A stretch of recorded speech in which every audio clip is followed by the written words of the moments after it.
Hey everybody, before we start this episode of the MinnMax Show podcast, wanted to jump in and let you know that Another Eden, The Cat Beyond Time and Space, is available now on Steam. This is the free JRPG from Masato Kato, the creator of Chrono Trigger. It was a mobile game, now it's available on Steam for free. Microtransactions are not going to be obnoxious and in your face. They want you to know that the game has challenging dungeons and you can explore a huge fantasy world brimming with side quests, and it has a gripping main story penned by the legendary writer himself, Masato Kato. So Another Eden, A Cat Beyond Time and Space is available now on Steam. You can use the link below, bit.ly/MinnMax, and tell them MinnMax sent you.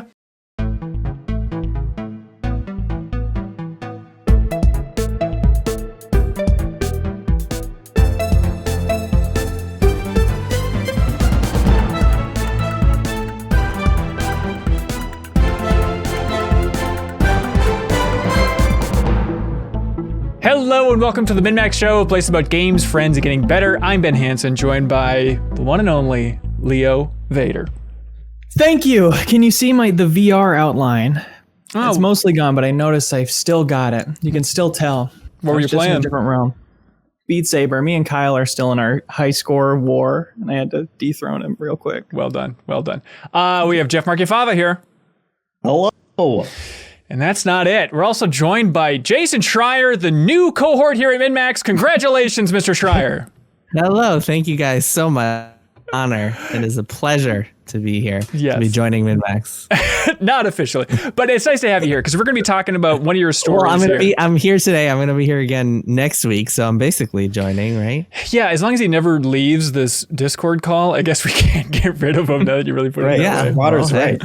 Yeah. What actually happens is game studios, they don't know this, but once they invite me in once, I never leave. And that's how I find out all their secrets is I just Smart. stay in the walls like an ant.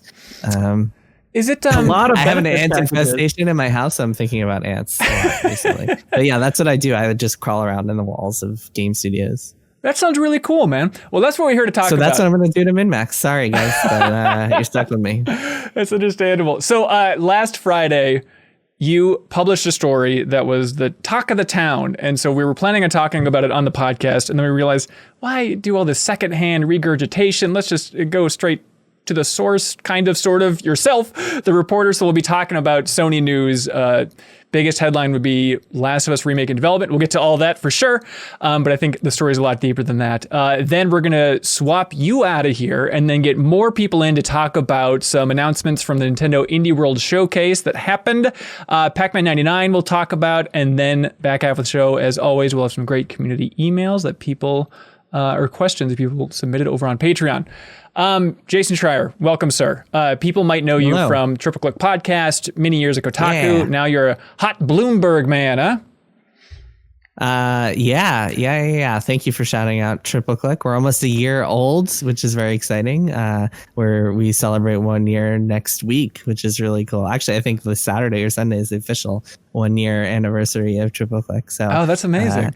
What has surprised you along the way? Super happy about that. What's been the biggest surprise with Triple Click Podcast? I guess I was surprised at how quickly we hit our Kotaku split screen size, because we were Kirk Hamilton, Maddie Myers, and we did a podcast at Kotaku called Kotaku Split Screen, and we had a pretty decent sized audience. And I didn't know how much of that would carry over, because I'd never done the whole transition from a big corporation world to going independent. And we didn't get to keep any of our subscribers on Apple Podcasts or anything like that. We just had to say hey, come aboard, we're starting this new thing. Yeah. And it actually happened really quickly that we started hitting our split screen numbers, which was awesome. And getting a lot of listener support. I know you guys are also listener supported. It feels really good to just be super independent and being able to create the show you want without and own it without any any worries at all. And yeah, it's been super cool. Very, very happy about that. Although I did get a funny message this week, just yesterday or 2 days ago, someone messaged me and was like, "Hey, I miss you, Kirk and Maddie." And I was like, "What do you mean?" And he was like, "I loved Split Screen. It was my favorite podcast." And I was like, I have good news for you, man. You have a year's worth of new podcasts to catch up on. He goes, "Get the out." So there are still a few stragglers who had no idea we switched over, but I'm happy that most people seem to have come aboard. Oh, that's great. And then you also have the big second book coming out, Press Reset, which is coming out soon, right? Yeah, May 11th it comes out. If you pre-order it, you can read the first chapter next week. So April 20th, you can start reading the first chapter if you pre-order it. A little bit of early access there for you, except no bugs or glitches. So it's really more just like getting your appetizer before the main course than it is like early access. But yeah, we'll talk more about that soon, right, Ben? That's true. Yeah, I'm going to be officially interviewing you on Monday. So look for an interview about the book and about your career. It's going to be coming up next week. But I finished the book a while ago, flew through it in, I think, 2 sittings. It is a hell of a read. It's a great time. It's just, I can go for one of them every year. I don't know if you're capable of producing one every year, but I would happily take one. I'm already thinking about my next one, but it definitely won't be out next year. Sorry to say. Okay. Okay. So this is a fascinating story for 3,000 reasons, I believe. Your story last week about, oh boy, a lot of different things. But again, a lot of people ran with the headline of Last of Us remake's in development. Do we really need a Last of Us remake? Bah, bah, bah. We'll get to all those beats for sure. But that was interesting. You had a tweet where you're like, hey, I know that's kind of the takeaway headline, but like really the story is so much deeper than that. In your own words, Mr. Schreier, what would you say your story at Bloomberg is about? Yeah, I mean, first of all, I was a little surprised at how much attention it got. Like all the terms involved were trending on Twitter for a while afterwards, and it sort of blew up on the internet more than I expected. Because I didn't really see this as a particularly controversial or scandalous story. I saw it as like, here's a little bit of insight into Sony's recent business decisions and the things they've been doing. But like, if you read the story and you see what they did with VASG, which is their support studio. I mean, all right, let me zoom out for a second. Please. And actually sum up the story. So the story is, it's about Sony showing, as Sony is on top with the PS4 and now the PS5, Sony has shown risk aversion that I don't think they had as much of in the past. PlayStation has become a larger and larger part of their business.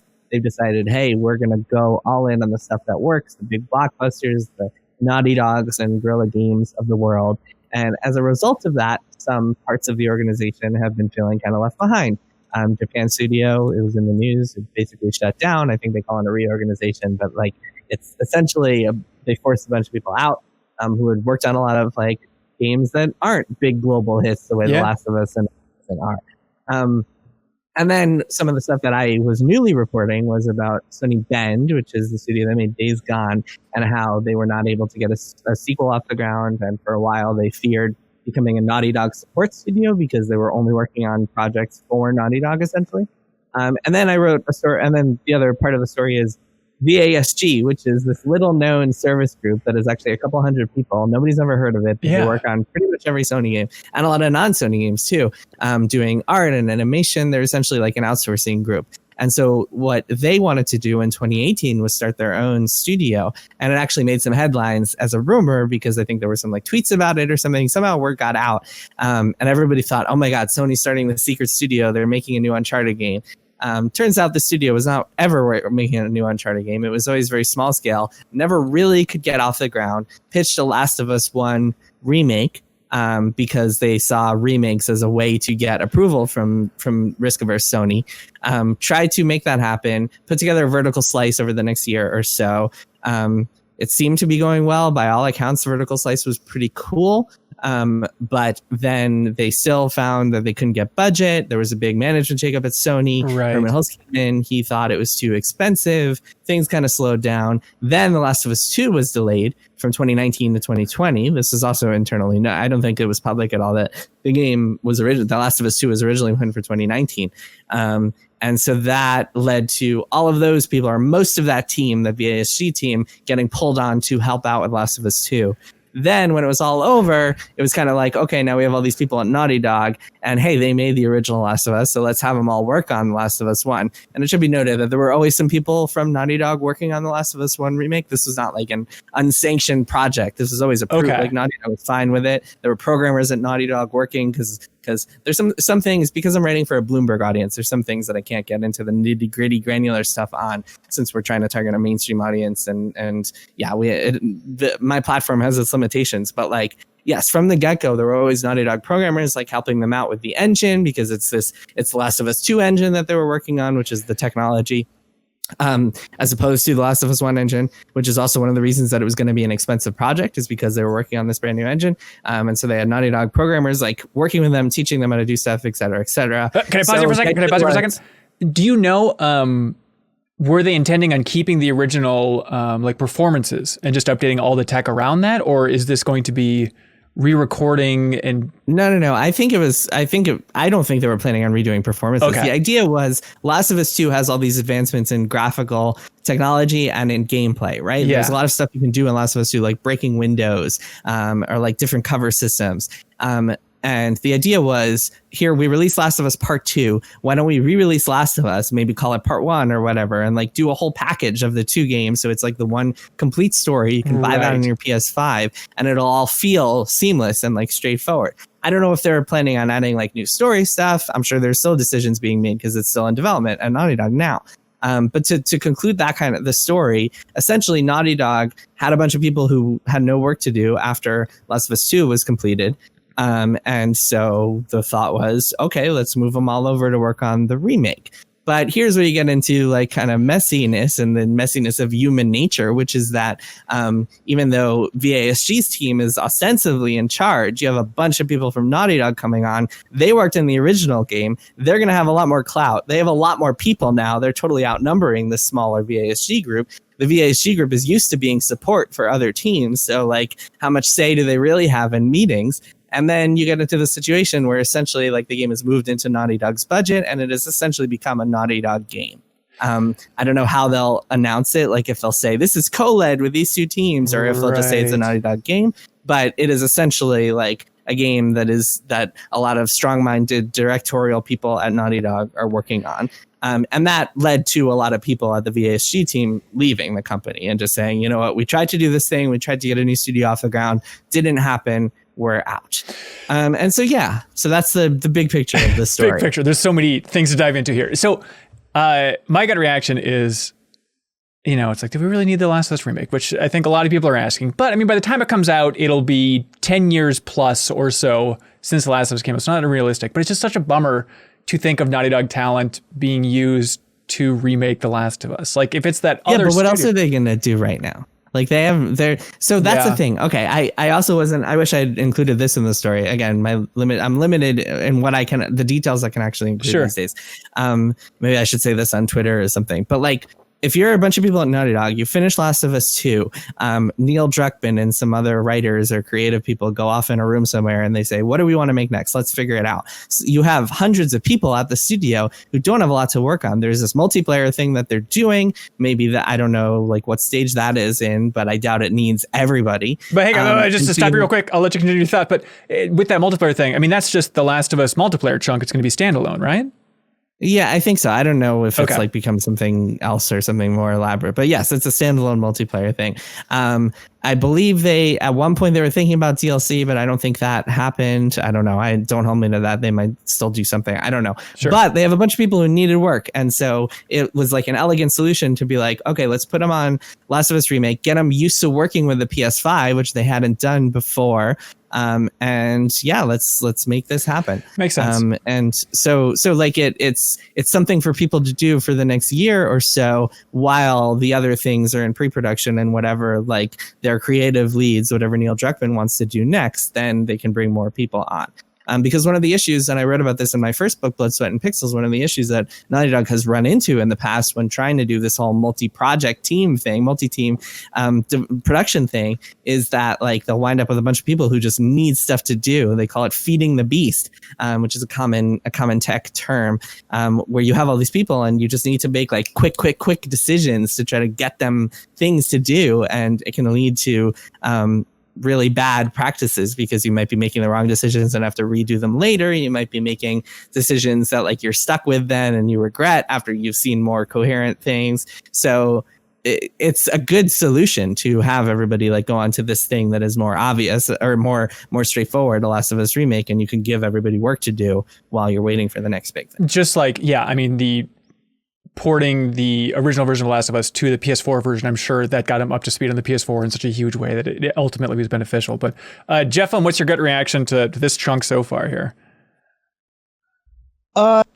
Yeah, I read the article, and I think it does a good job of, I came out of it kind of seeing both sides. Like, as a fan of Sony, I too want, don't like how they've kind of homogenized around just these big licenses and kind of given so much of their power and budget to a few small groups. But at the same time, like that is the perfect explanation of, like, yes, we have this entire studio sitting twiddling their thumbs. Like, it makes perfect sense to put them on this project that we were already funding. And I can see it from the other side of the smaller studio, though, that wanted to kind of make a name for themselves, and how they, without intending to, they just kind of got pushed aside based on, the politics of studios and the experience that they were coming in with it. I'm sure when they got to that end point, even if the directors from that smaller studio stuck around, I can totally see Sony looking at it and saying, yeah, good job, Naughty Dog, like, you guys made it, you did it again. Yeah. And them losing that. So I certainly wouldn't blame them, abandoning that studio either, and going independent as well. But yeah, it's tough. It's a tough one. Yeah, it's kind of like just the larger story of shifting leadership at Sony as well. And it is that weird idea of, like, okay, they're doing ultimately, the smart play of doubling down on their big franchises. I mean, you look at every mega media corporation now, the Disney's, the Warner Brothers. I mean, everybody's just going all in on these sure bets that it's like, yeah, I mean, feels like we just played Last of Us, but it certainly makes sense. But Leo, would you play Last of Us Remake, like, day it came out? No. Yeah. I don't want to assume how anybody feels as a developer, what they want to be doing, but I know that I, as someone who loved the first Last of Us, if I was working at a game studio and suddenly my job for the next 2 years, super optimistically, 2 years was going to be remaking a game that was already made in a very modern way. Like, you can play it on PS5. It just doesn't look like the sequel, because of course it doesn't. Right. I would be bummed out by that. I don't think I would commit to years of that. Well, so the flip side of that is that if you're at Naughty Dog and you just spent the past 4 years working on Last of Us 2, a game that was brutal to develop and involved quite a lot of overtime, in large part because things were constantly changing and direction from above was like moving in all sorts of ways for all sorts of reasons. The thought of working on something that is already exists and has a lot of those decisions made and can maybe be done without having to sacrifice your personal life and come in on nights and weekends, that might actually be kind of refreshing. It might be like a little 2-year break before you enter the crunch hell of whatever the next big thing is. I'm sure there will be crunch on this thing, but I doubt it will be as bad as their kind of original games are.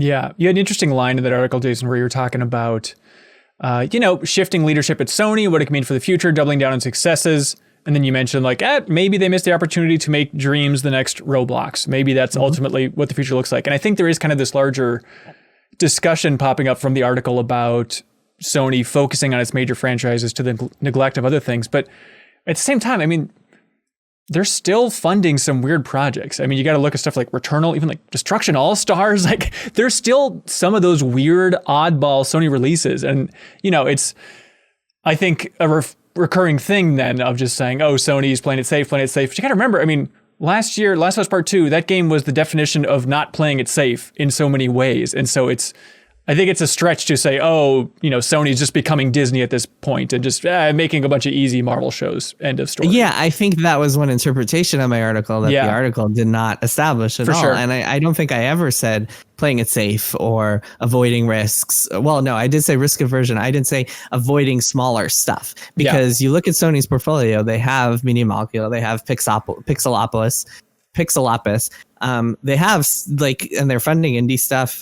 They're doing all sorts of new stuff. The thing is, as a company, they are prioritizing and putting the bulk of their resources and the bulk of their budgets and the bulk of their attention on the Naughty Dogs of the world. And I think that is the story here. And even if you're a Sony bend and you're kind of seen as this rising star, and I think that something we've seen is that even though Days Gone got pretty mediocre reception, I think a lot of people saw that it was profitable, which it was, I confirm with my own sources that it was, they look at that game and they say, okay, well, the first Uncharted was kind of mediocre too. The first Assassin's Creed was kind of mediocre too. You always see that big leap with the second game. And so I think a lot of people were optimistic that a Days Gone 2 could really like raise that bar. And to see Sony not be willing to take that chance, I think that is kind of like one example of what I'm talking about, where it's not that Sony isn't saying, yeah, we're going to fund some creative indie-ish game from the studio that made Concrete Genie, was that what that game was called? And like that's Pixelopolis, or like we're not going to keep funding Dreams and bring Dreams to PC. Like that is still Sony. Sony is still doing that. They're still having an indie showcase. They still are supporting some indies. It's just that like it's less attention and less budget to that than they did in the past. And I think in the past they were that was a higher priority, when I think Shuei Yoshida specifically had a lot of that stuff more prioritized. And B, it's just that like the Naughty Dog is the big planet that is sucking up a lot of the satellites into its orbit, and Bend is a perfect example of that. Sony Japan is another example of like some of these studios aren't going to survive, and we're ultimately looking at a company that is prioritizing the bigger stuff, and that's it. Like, so to look at this and be like, no, well, Sony is releasing all this small stuff too, is kind of missing the point of the article, which is a little more subtle than that. These things are never like black and white, straightforward. There's always corporate politics and a lot of nuance involved with any of these stories. But yeah, that's what I was saying before about how I'm surprised at like a lot of the takeaways from this article. And I think a lot of people either just read the headline or just watched YouTube videos like going crazy about it, because the article does not say that Sony is not doing IPs or new stuff anymore. That is very much not what the article is posturing. Yeah. So the Days Gone 2 Sony Bend aspect of this is also fascinating. So the idea is Sony Bend pitched a Days Gone 2. We later learned from, of all sources, a stream with David Jaffe where Jeff Ross, the director of Days Gone, was on there, and he shed a little bit more light, saying that the idea was it would have a co-op side mode for a Days Gone sequel.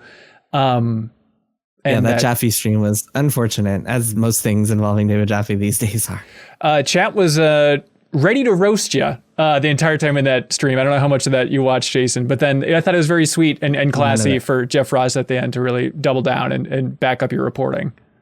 Yeah, well, I think David Jaffe made it seem like Jeff Ross was saying things that he didn't actually see him. And I saw some takeaways that turned out later to not be true, like that he was saying. Apparently, a bunch of people came out of this thinking that he said that Days Gone 2 was still in development when he left, which was a few months ago, which would obviously contradict what I said and is very much not true. Days Gone 2 was not in development when he left. So, yeah, I think... I still haven't watched it, but I think that whole situation is very unfortunate.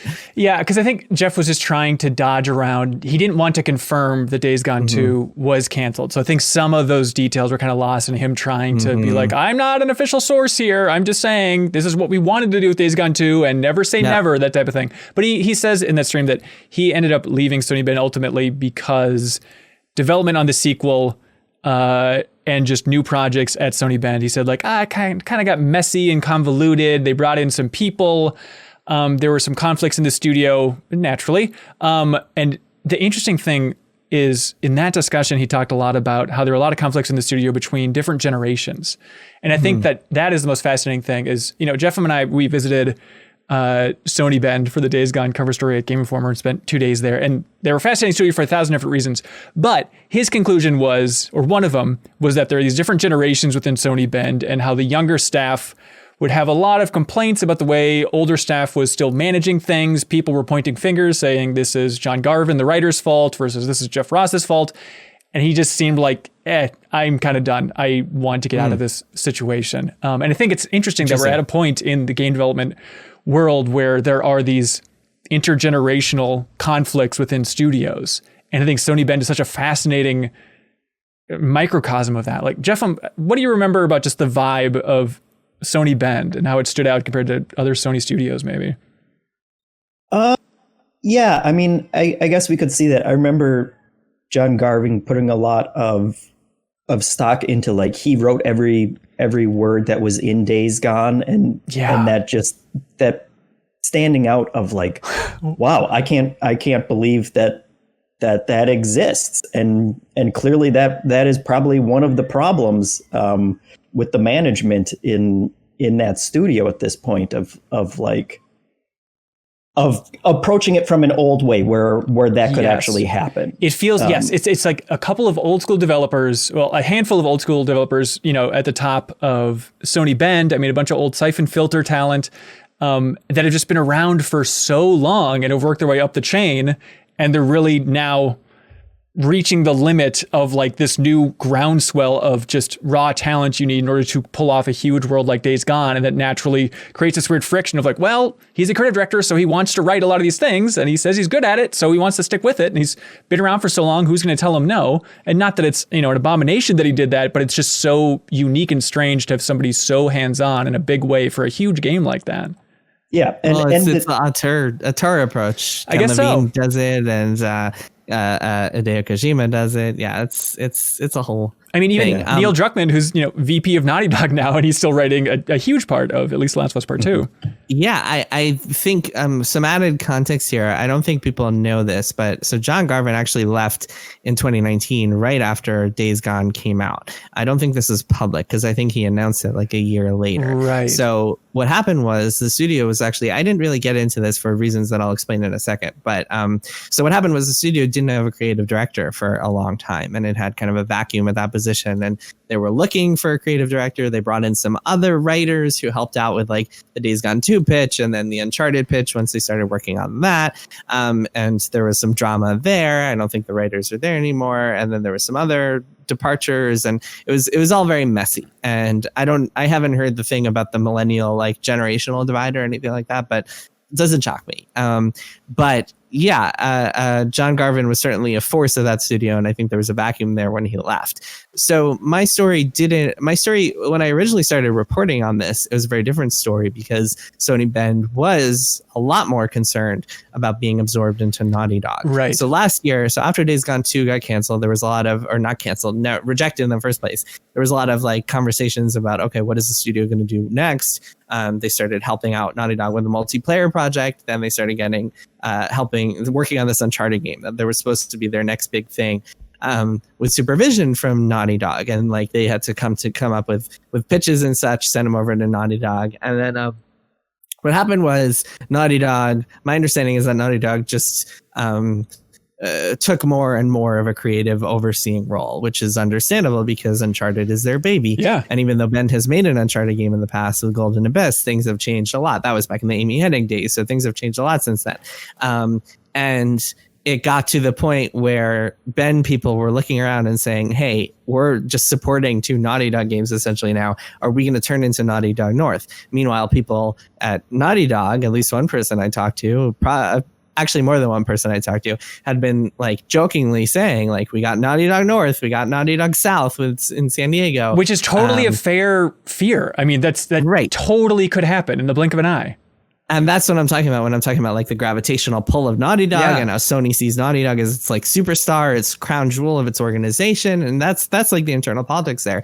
And then that's what my story was originally about with regard to Bend. But then in March, like very recently, Bend finally got off the Uncharted project and got greenlit to do their own thing. Now we'll see how long that lasts. I mean, who knows what's going to happen, because that's like started a few weeks ago that they were given this green light to do their own thing.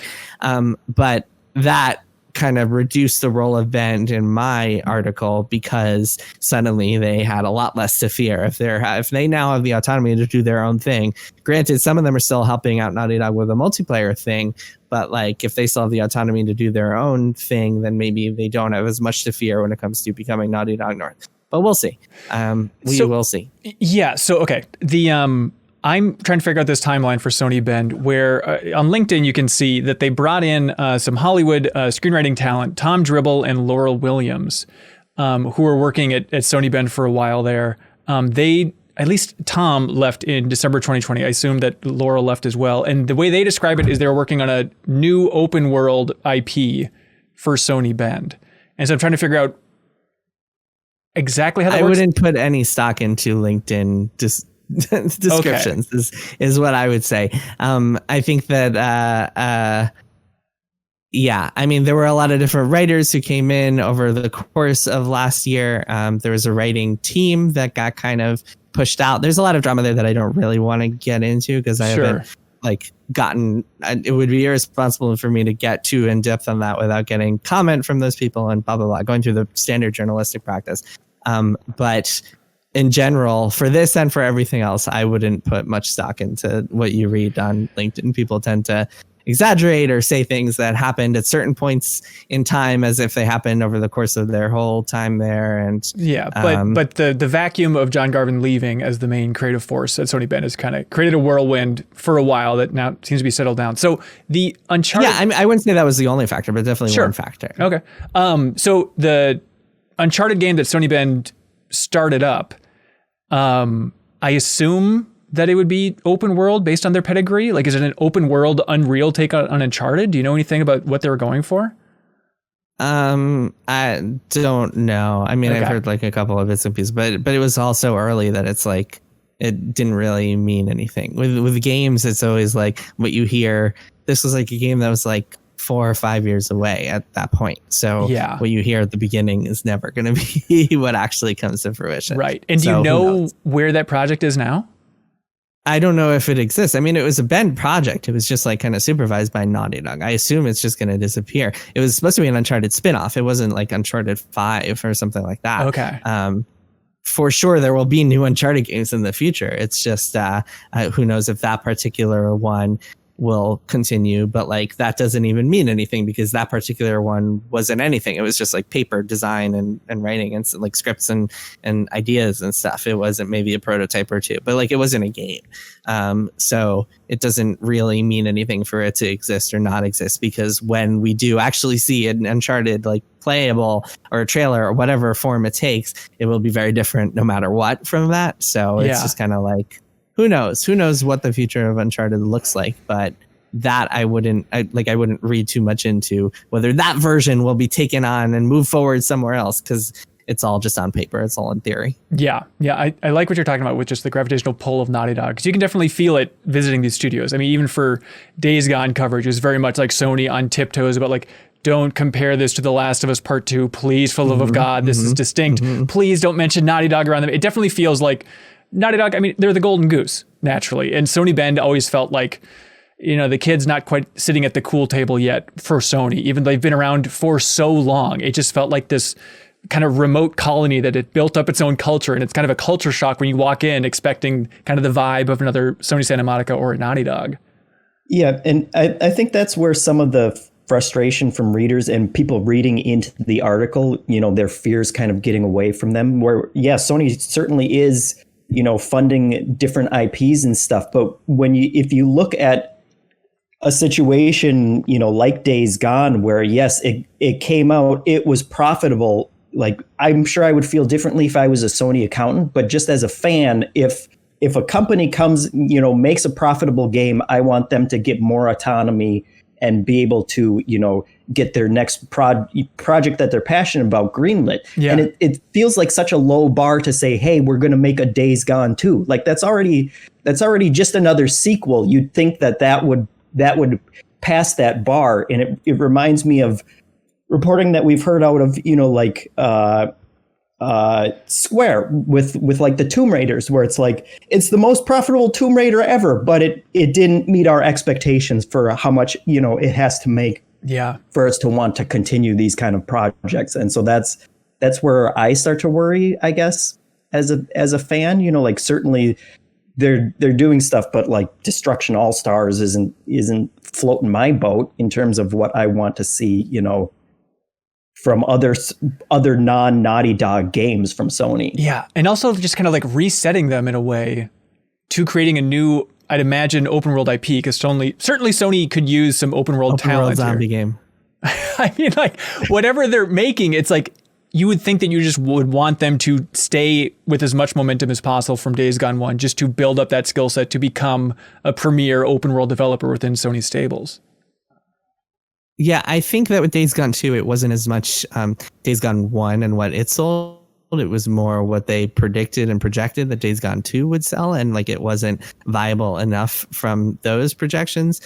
Also, a large part of it was that Days Gone 1 took like 7 years to make. It was a really tortured game development cycle for I'm sure lots of reasons. I haven't heard too much about what happened there, but it was called Dead Don't Ride for a long time or whatever. I think that was, I think that was the name. I think there were factions within Sony, and there's some like interesting executive politics where like I think there was one person in Sony who was like really, really fighting hard for them and protecting them from cancellation over the course of that long project. But I think it's kind of like the classic EA problem that I talk about a little bit in my new book, Press Your Set. And Ben, you will think this sounds familiar because like they look at Dead Space 1 and it's profitable, and then Dead Space 2 and it's profitable, and Dead Space 3 and it's profitable, but none of them are growing enough. And there's this expectation, thanks to the benevolent forces of capitalism.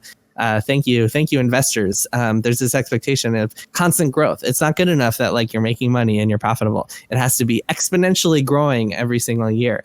And like I'm sure they looked at Days Gone 2 and said, okay, if we make this, maybe it'll make a profit. Maybe it'll be 10 times more expensive than Days Gone, so maybe it'll be too risky.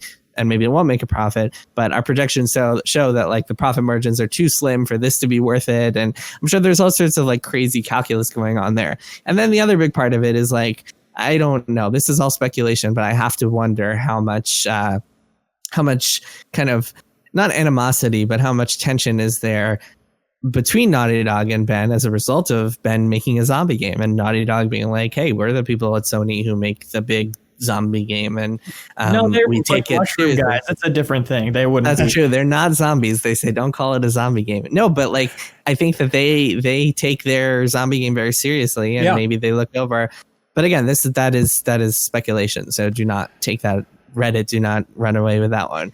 But I think there's always like a lot of different calculations with all these. There's politics, there's economics, there's like all sorts of things that go into play into these situations. And I'm sure there's, I'm sure they're slightly annoyed at times at Naughty Dog. I'm sure it's not like, oh, Sony banned. But I remember when they had that surprise trailer, I think the second trailer for Last of Us Part 2. And it was a scene in the forest at night, and there was no setup of what it was. And I remember watching the chat live, and so many people were like, Days Gone? Days Gone? I'm sure Sony was just like, what? You think this is Days Gone? Level cinematics? How dare you, everybody? So I'm sure it's just small things like that build up over time. It's a wild ride. Hell of an article, Jason. Congratulations on making a splash there. Thank you. I wish that it hadn't made a splash in certain ways, but I do hope that people go and read the article instead of just reading the headline, or instead of just reading watching the David Jaffe try to sum it up.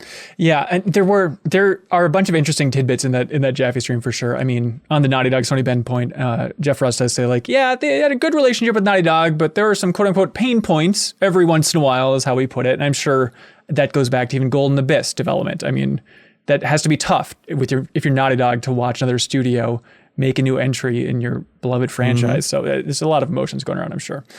Yep. So you can read the article, check out that Jaffe stream if you'd like. Beware of the chat, everybody. Hey, before we let you go, Jason Schreier, SaGa Frontier Remastered. I'm so curious about this thing. Should we be excited for this thing coming back?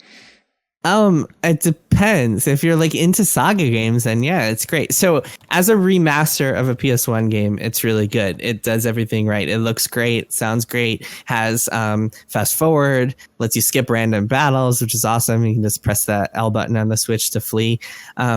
It's everything I would want in a remaster of this game. But like the game itself is so broken and disjointed and janky and messy that like if you're just a JRPG fan and you've never played a SaGa game and you're just like, what's the fuss all about? This is not the game for you, unless you're willing to like really meet at its own terms, read a walkthrough, like really dive in. Then okay, maybe you'll enjoy yourself. But if you're just like, if you played Bravely Default and Octopath Traveler and you're like, I need another cool JRPG, this is not the game for you. Go stick to Final Fantasy. This is a very different kind of JRPG. It's much more challenging. It's much more willing to just like flip you off and say, hey man, you're stuck now. You can never beat this game. It's very much a game. It's a game with a quick save option. All you have to do is press 2 buttons to quick save, because it's a game where you need to be saving constantly. Yeah. And like the problem with it, I don't know. I think a lot of people are into SaGa games. Maybe not a lot of people, but like some people are into SaGa games for what they are. For me, the problem has always been that it's like there's no satisfaction to like mastering the game the way that there is with like a Souls game or another game with a really challenging combat or something like that, because a lot of it is just like reading a walkthrough and just following like careful steps to go get endless gold, or like to go get the best weapon, or like to go do whatever you need to do to actually beat the game. It's not. It's rarely an enjoyable experience. That said, I had some nostalgia for this game, so I kind of enjoyed it. If you have nostalgia for SaGa Frontier, go do it. And if you're willing to like play something totally weird and experimental, enjoy. But just be warned, it's very repetitive, it's very disjointed, it's very messy, it's very broken. But hey, SaGa Frontier's back, everybody. We did it. It's 2021. Hey, it's so funny. I was just talking about this on Triple Click this week, which will air tomorrow. But the SaGa series has gotten so much love from Square Enix over the years, as opposed to like their masterpieces like Chrono Trigger and other games. And maybe that's the reason why, though. I mean, I remember when we visited Square. Well, so that's the thing. Kawazu, who is the longtime like old school Final Fantasy, old school Square Enix guy who's been there for 35 years, is still a head honcho at Square. He's still a director, and he's the SaGa guy, right? As opposed to the Chrono Trigger guys who are all gone now. Like Sakaguchi is gone. A lot of those people are gone. So Kawazu can be like, hey, I'm doing SaGa stuff. I don't care how much it sells. I don't care who wants it. I'm just doing it. Yeah. And I guess he has enough sway. Like that's how Japanese companies work. If there's a personality who can do something, then they just let him do something. And I don't think anyone has like the political clout to be like, hey, let's do a Chrono Trigger remaster, because that would sell 2 million copies. But instead they're like, let's put money into SaGa Frontier. But it's also just so much less pressure. Like Tokita, who's a co-director of Chrono Trigger, he's still there. I mean, I don't know if it was the last project he made, but I remember years ago he made like Final Fantasy, some JRPG that was on iOS. I forget the name of that single player Final Fantasy game. But anyways, like he was still there, but we talked to him about it, and he said it's just like there's too much pressure on a new Chrono Trigger, and plus like he was the co-director of that game, but then it's like, okay, what's he going to do? Go call up Toriyama to get his approval? Like there's so many other people you need to run that through that aren't at Square, that even if he really wanted to, and he's kind of up that, chain pretty high, he just can't make it happen because it's just such a messy project. You're talking a new game, or you're talking like porting the game to Switch? I'm just doing something new with Chrono Trigger. Anything.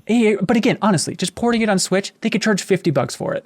That's a thing. They would make so much money just by porting. Really, a lot of these old RPG. I mean, at Triple Click, we've been playing Final Fantasy VI, and the fact that is so difficult to play these days in its original form, because the iOS and Steam versions are all mangled and look gross. It's just, it's really sad the way that Square treats some of these games. But hey, SaGa Frontier. Yay! I mean, I'm all for remastering everything, so I'm glad this exists. I just wish Square would also do the same treatment to like Xenogears and Chrono Trigger and so on and so on. Yeah, absolutely. Okay, Jason, we'll let you go, but I will talk to you next week, and we'll talk more about your book and all that fun stuff. Goodbye. Thank you for having me. Absolutely. Now, the only trick is you have to clap out at the exact same time as Jeffem, or else the magic won't work. So good luck to the two of you for finally getting in sync. Ready? Okay. Now. We have Kyle Hilliard. Hi, it's me. Welcome. And then Janet Garcia, welcome. What's up? Leo. Hey, man. Have you met Janet? Not publicly, not recorded. No, I think we have. We've recorded. Have we? Oh, right, before, when you guessed it, yeah. But yes, because I remember, and the reason I remember this is only because you have that ridiculously giant mug. Thank you. Yes. So I never, that's the only, if I had a big mug, you also would have remembered that we recorded. So that's totally a me thing. It's my bad. I have a normal sized mug. I'll work on it. Leo, what I love about you, and let me count the ways, is I feel like having a novelty sized mug is very obnoxious, but you don't really lean into it. I think if you were any other person on YouTube, you would have in your Twitter bio, like me, I'm a big mug guy. Like you'd be trying to, you'd sell merch with the stupid big mug on it. Yeah, all that crap. And you just let it ride as is. Thank you. Leo, let me keep kissing your ass. Janet, it's great having you here. But look, Leo, star of the show here. I mean, come on. The other thing I love, Leo. It is what it is. You have this personality where things that aren't even funny are funny because you do them. Like my perfect example is I remember one time we were playing tabletop games a while ago at my apartment, and you came to come play tabletop games with the interns, and you just brought a 6-pack of Strawberritas. And I was like, that is the funniest drink that Leo could walk in right now with, yet not a joke. It's perfect. Thank you. Maybe I'm just not afraid to be me, because you know what? Strawberritas, delicious. No doubt they're delicious. Okay, we should talk about the Strawberrita of gaming, Nintendo indie games, everybody. They had a showcase yesterday, as all Nintendo things. It was completely out of the blue. They announced a bunch of little interesting things, I guess is the best way to describe it. But should we just all share our favorite? Kyle, what stood out to you the most from that Nintendo showcase? I'm gonna go with There Is No Game. I think was the one that I was immediately like, I'm gonna download that. The reason I paused though, I guess it has been out on mobile for a while and on Steam. Yeah, okay, and I played it a little bit on Switch, and it does feel like a port of a mobile game to Switch, which isn't a knock, it isn't a negative thing, but like it just looking at it, it's like, oh, that seems like the kind of game that is rewarding for a person who has played a lot of video games throughout the course of their life. So and that's me, it turns out. So I wanted to check it out. Yeah, so There Is No Game, Wrong Dimension. Yeah, it came out on Steam last year. I streamed it early this year on MinnMax's Twitch account. Yeah, twitch.tv/MinnMax show. I played the entire thing. It's like 4 to 5 hours. Absolutely loved it. I was so excited to see it come to Switch. I hope more people check it out. It is... Well, at least one more person, so... Good. Done. It's so... Like, it absolutely would have been within my top 7, I think, from last year, if I would have played it in 2020 before we made that list. But it's kind of in that vein of like a Stanley Parable, a comedy adventure game would be the best way to put it, where it's kind of point and clicky, kind of, if you want to put it in a genre. Yeah, but the argument from the title is there is no game here, and you're trying to find the game, and it starts as a stupid bit and then goes a bunch of different places. You can never expect where it's going next, and it's one of those games that really sneaks up on you, and by the end, it's like, this is surprisingly poignant and kind of emotional. It's really, really great. Great. Are you gonna stick with it, Kyle?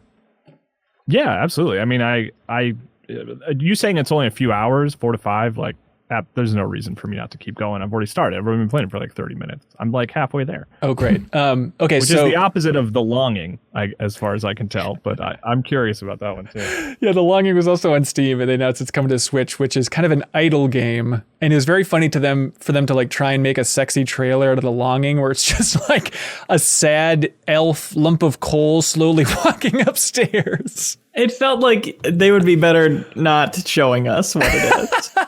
You know what's funny? It's like I disagree with you guys. Like I was totally interested in it because of it. I just thought the art was really cool, and like just seeing this sort of like sad, sort of slow moving. I was like, what is this? I was intrigued. So that's good. I'm glad. I just truly was like, oh, I wanted to play this more before this trailer played. That's not good. It happens. It happens. We streamed our reactions. Leo and I did. You can find it on MinnMax's YouTube channel if you want to watch this Nintendo Indie Showcase. And Leo was hooting and hollering during Aztech, Kyle, being like, "This is Kyle's game, baby."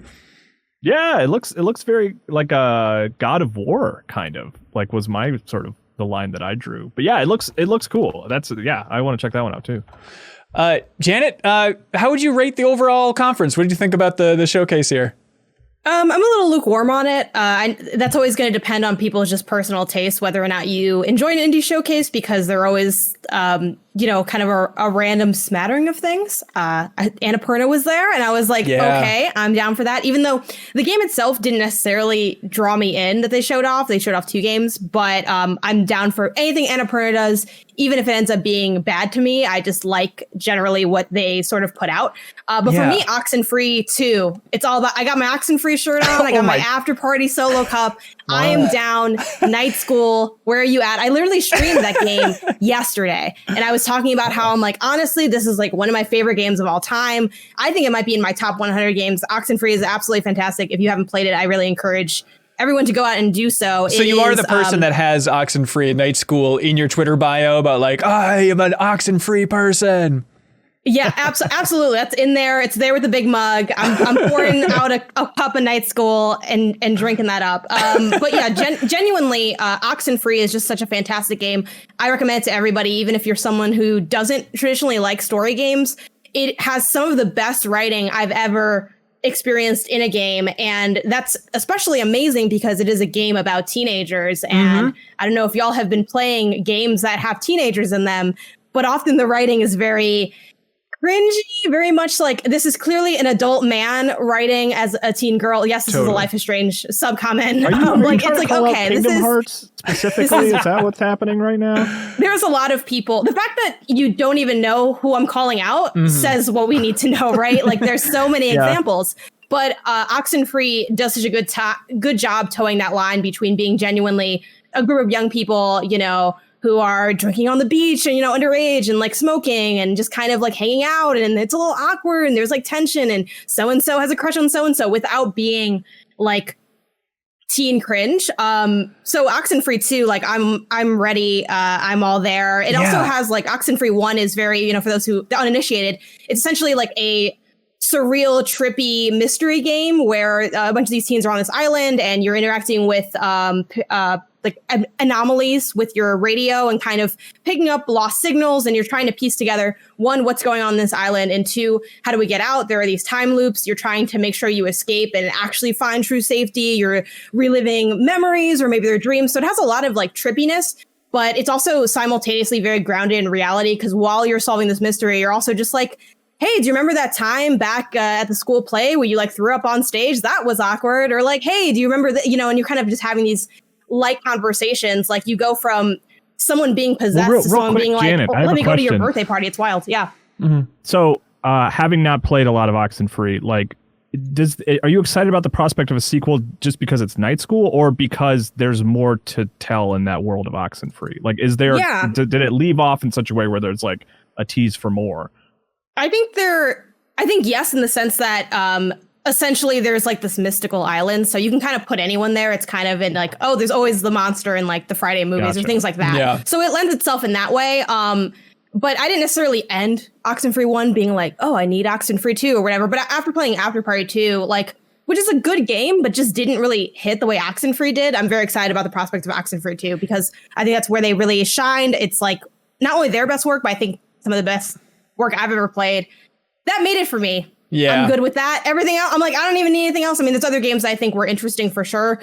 And like ports that I'm excited to see and stuff like that. But Oxenfree 2 was not only the best thing from this showcase to me, but would be the best thing at almost any showcase. Wow. Honestly. Jeez, Night School fan number one. They say it's coming out 2021. So that's exciting. I mean, it's the dialogue is great, and specifically the way it's delivered, like the ability to like interrupt people. Like that's what I remember loving about Oxenfree 1, more so than like, I guess there was some big crazy mystery and some surreal elements. I don't really remember where that story ended up, but like it's the small moments on the beach and interrupting people while talking. It's weird that like that is the star of the show. That's that Oxenfree brand that we want more of. I think personally more than deciphering the lost signals, which is the subtitle for Oxenfree 2. Leo, it seemed like there was one game that popped out for you.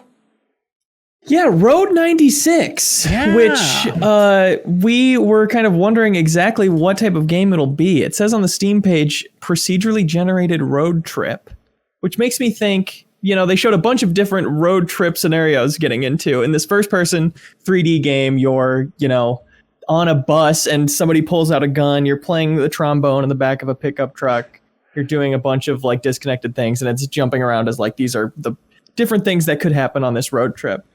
And we were wondering if it's just one story with a bunch of branching paths or if it's like run-based. But the fact that they call it procedurally generated makes me think that it's a run-based road trip generator, which sounds just like the most interesting pitch for a game I've heard in a while. For sure, yeah, they call it procedural narrative. It's very much that Ken Levine, it's amazing Ken Levine was able to call this without actually releasing a game about it, but his whole narrative Legos idea that he's been working on since BioShock Infinite about just what if we play this game and it just has so many variables that's always going to be surprising. It even kind of reminds me of going back to like Spielberg's LMNO project, right? Of just this one maybe smaller experience, but just so many different things can happen. And so Road 96, it's from Digix Art, who made Lost in Harmony, which was like this rhythm romance game. Played that. Yeah, it was surprisingly good. And then 1111 Memories Retold. Do you remember that, Kyle? This was What is it? 1111 Memories Retold. It was the game about World War I that's not the Ubisoft World War I game. And this is the one that they co-developed with Aardman Animation. with Elijah Wood, Yes. right? Was in it? Yep. I did an interview with the director at E3. Yeah. Okay. It's probably the same guy then. Yeah. But yeah, so they have more details on their site here, Leo, about Road 96. Takes place in 1996, of course. On this risky road trip to the border, you'll meet unusual characters, discover their intertwined stories and secrets in an ever-evolving adventure. Every mile opens up a choice to make. Your decisions will change your adventure, change the people you meet, maybe even change the country's destiny. There are thousands of roads across the authoritarian nation of Petria. And I saw an interview with those folks too. Apparently, the game has a way for Twitch chat to choose the paths that you make as well. So not only is it going to be a weird procedural narrative, but you can also just completely hand it over if you want. That's great. That's so convenient. Yeah, you barely have to play the game. It's really just reacting to different people trying to kill you on the road or exactly what's going on here. But yeah, Road 96 is the name of that one. It's out later this year and it's also going to be on Steam. So that's cool. Kyle, I thought for sure you were going to say Fez releasing on Switch.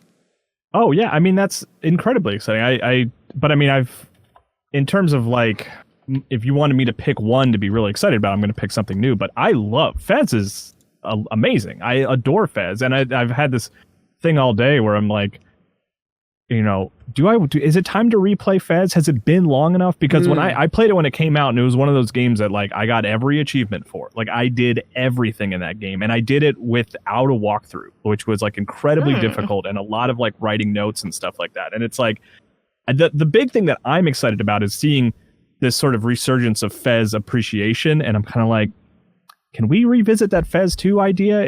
Has enough time passed? Have emotions cooled enough where we can kind of revisit that? Because it's like it wouldn't have been announced if there wasn't at least some core plan to that game. You know what I mean? Are you interested in a Fez 2 because you think it ended in a way where you can pick up? Or is it just the idea of more Fez? The idea of more Fez. And it hits you with that Uno reverse card over here. Smart.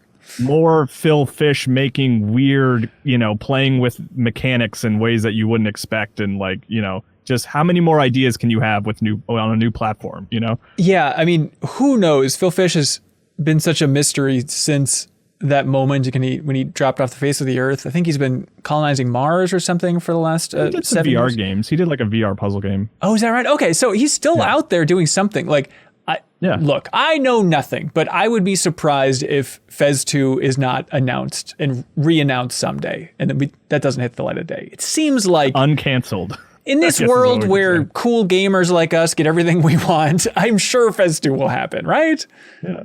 He's got to run out of money at some point, right? Absolutely. Yeah, that gas bill comes out every month. Oh yeah, he literally said at one point, I'm just taking the money and running, is what he said about Fez and Fez 2. That's He's so, like, look, I made really enough money on it, appreciate that. I'm done. He's got my money. Yeah, give him more on Switch. What are you gonna do? That's other little things. New trailer for Teenage Mutant Ninja Turtles, Chris Tales, which is kind of that Paper Mario like RPG that was supposed to be out last year. That's releasing July 20th, which I'm looking forward to. Konami lives. They're releasing a new game, publishing at least, and maybe co-developing. It's going to be out May 13th in early access, called Getsu Fumaden, which apparently is a spiritual successor or a sequel to an old game of theirs from like 1987. So it's like an NES game. Yeah, really wild. Leo, I want to thank you. They also snuck in a House of the Dead remake. That was weird. It's just true. Like wedged in there at the end. Yep, don't you forget it. That's all it needs to be said. Leo, thank you for being here. Rainbow Six Siege has a Pickle Rick skin now. Tell the people. Okay, clap out when you're ready. Thanks, Sure. dude. Suriel Vasquez, welcome, sir. Hello. I'm here now. We're really running the gambit. Let's keep this rolling. We have so many people jumping into the show. Suriel, I wanted you to be here because I love you and appreciate you, and also because you're a huge fan of Pac-Man Championship DX. And so it seems only right that when we're talking the sweet Pac-Man 99, we got you on this sucker. Have we all played Pac-Man 99 at this point? I have. I have not. Yes. Okay, Kyle, you can be the wise person asking questions, seeking even more wisdom. So Pac-Man 99 is the new... What is Pac-Man 99? No. Well, Kyle, I'll tell you. It's the Nintendo Switch Online new game, very much in the vein of a Tetris 99, same developer. Arica? Is that how you pronounce it, Suriel?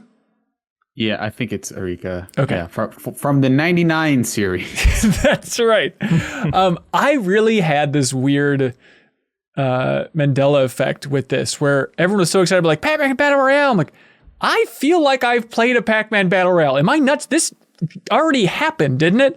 And it turns out, yes, it did on Stadia last year with Pac-Man Mega Tunnel Battle, which is still, I think, a Stadia exclusive. But this is another Pac-Man Battle Royale, not to be confused with the literal game called Pac-Man Battle Royale, which is in arcades, which isn't technically a Battle Royale.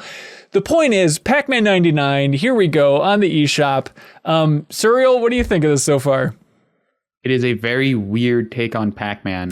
That Yes. I almost want to call it like backwards Pac-Man because of how like you have to play it. You have to approach it very differently than you do Pac-Man in a way that I don't know if that was true for Tetris 99. Yeah, meaning like you should be scared when you see a red Pac-Man on the board because that will kill you. And it's weird to have a kissing Pac-Man kill a Pac-Man. Yeah, well, no, it's like mostly because I think the last couple, like the Pac-Mans that I really like, DX and Championship Edition 2, definitely felt like going as fast as possible on the map and like this increasing speed thing of just like clear these boards as fast as possible. And from what I've played and from what I've seen online so far, it definitely feels like the kind of good strategy for this game is to almost let the ghosts come to you and then eat a pellet when they're about to attack you, because the whole goal is to last as long as possible, like you would in a Pac-Man in a battle royale. Yeah. But because there's no direct competition, it's not like the other players are on the Pac-Man board, your kind of best bet is to just stay still. And like there's the whole thing where the fruit repopulates the board, right? So you're basically trying to last as long as possible. And the best way to do that is to just constantly have a power pellet going. And the best way to do that is to repopulate the board. So then what you're doing is you're basically waiting at stops near the power pellet or the fruit until something happens and you're forced to move, right? And so you clear the board and you start over. So it feels like a very different way of playing Pac-Man, even though the board is like the same, right? Yeah. Is it a fun way to play Pac-Man? I think I like it, but it definitely feels very different. A lot of my instincts as a Pac-Man player, a lot of the times, like especially in the DX version and the Championship 2 version, is that you see the train of ghosts and you want to eat it as soon as possible. But what I ended up doing was like, if they're on the way to the next power pellet, like that's a fun bonus, but I don't know that I need to eat that entire trail because it could effectively like put me in danger if I did that. Because by the end of it, by the time there's like 10, 20 like people left, like those power pellets last so little that you're basically trying to gun it from one pellet to the next. And you don't have time to actually like engage with like fundamental tenets of Pac-Man in a weird way. Yeah. It's really a weird version. I like it. It's one of those games like, I guess I'll try, and then ended up playing a surprising amount of time. It's like, it is visually nasty is how I would describe it. Like, it's just so obnoxious. It's such a mess, but so fun at the same time. And like to have, unlike Tetris 99, you don't get to see everybody's Tetris boards on the side. This kind of has like a simplified, streamlined view of where everybody's at and stuff. But there is so much crap flying around, so many different versions of ghosts, and you still have that Pac-Man DX thing of having the big chain of ghosts and that satisfying as it's increasing, which is just one of the most satisfying things in all of gaming. But I certainly haven't won. But Janet, you're like hot to trot on this thing, right? Yeah, I have one. So I am the ultimate Pac-Man. I am the Pac-Man. Congratulations. Anyway, but, oh my God. I do feel like it's a very different way to play. Cyril, I really agree with you when you say that, like, unlike Tetris 99, this fundamentally changes what your strategy is in Pac-Man. But I do disagree on what the best strategy is. Like, for me, I'm never really waiting on the board ever. I'm actually like using the pellets, like kind of like you said, all the time. So I'm constantly moving and everything repopulates. Like, unlike when you play traditional Pac-Man, it's a lot of, I mean, if you were trying to like really score high, it is a bit of that waiting and strategizing and making sure that every time you take a pellet, you have to make sure you get all the ghosts on the first board. Because if you don't, like once the boards get harder, I was also shocked that they don't change the board in Pac-Man 99. Right. It's just the one same board. So that was a bit surprising. So you really did have to play it a lot differently. Like I was kind of always on the offense, while in traditional Pac-Man, your goal is to clear the board. So that does involve a bit of offense, especially for scoring points, but you can't just be eating the pellets all the time without really thinking about it. It has the trains. So the goal for me was to consume a train to generate more ghosts, and then make sure both trains are always consumed before I take a fruit pellet, because that repopulates the board. And if you repopulate it before you've taken all your resources, you're wasting points, because that sends like other ghosts and enemies to like other players. So just have some of the same tenets. One thing that I was disappointed at is classic of these games, it's not explained how to play in any degree. It's absurd. At all. Like, the trailer explains a little bit. Like, I actually ended up watching the trailer after having already played like 12 matches just to try to like figure more of it out. And I still don't really get it. You have like abilities for speed or for like trains or other things. I always went speed because I play Miss Pac-Man more than anything, which is a faster board. So I figured speed would lend itself to what I'm used to and all these other things. But overall, I think it is fun. I really enjoyed it. It creates that same exhilaration that I get from playing Pac-Man. It's exhilarating for a different reason than traditional Pac-Man, but it's still very exciting. It's very stressful, and it's really fun. And I like that I actually won this one. It's the first time I've ever won any battle royale game. Tetris 99, Fortnite, any of them. I've never won.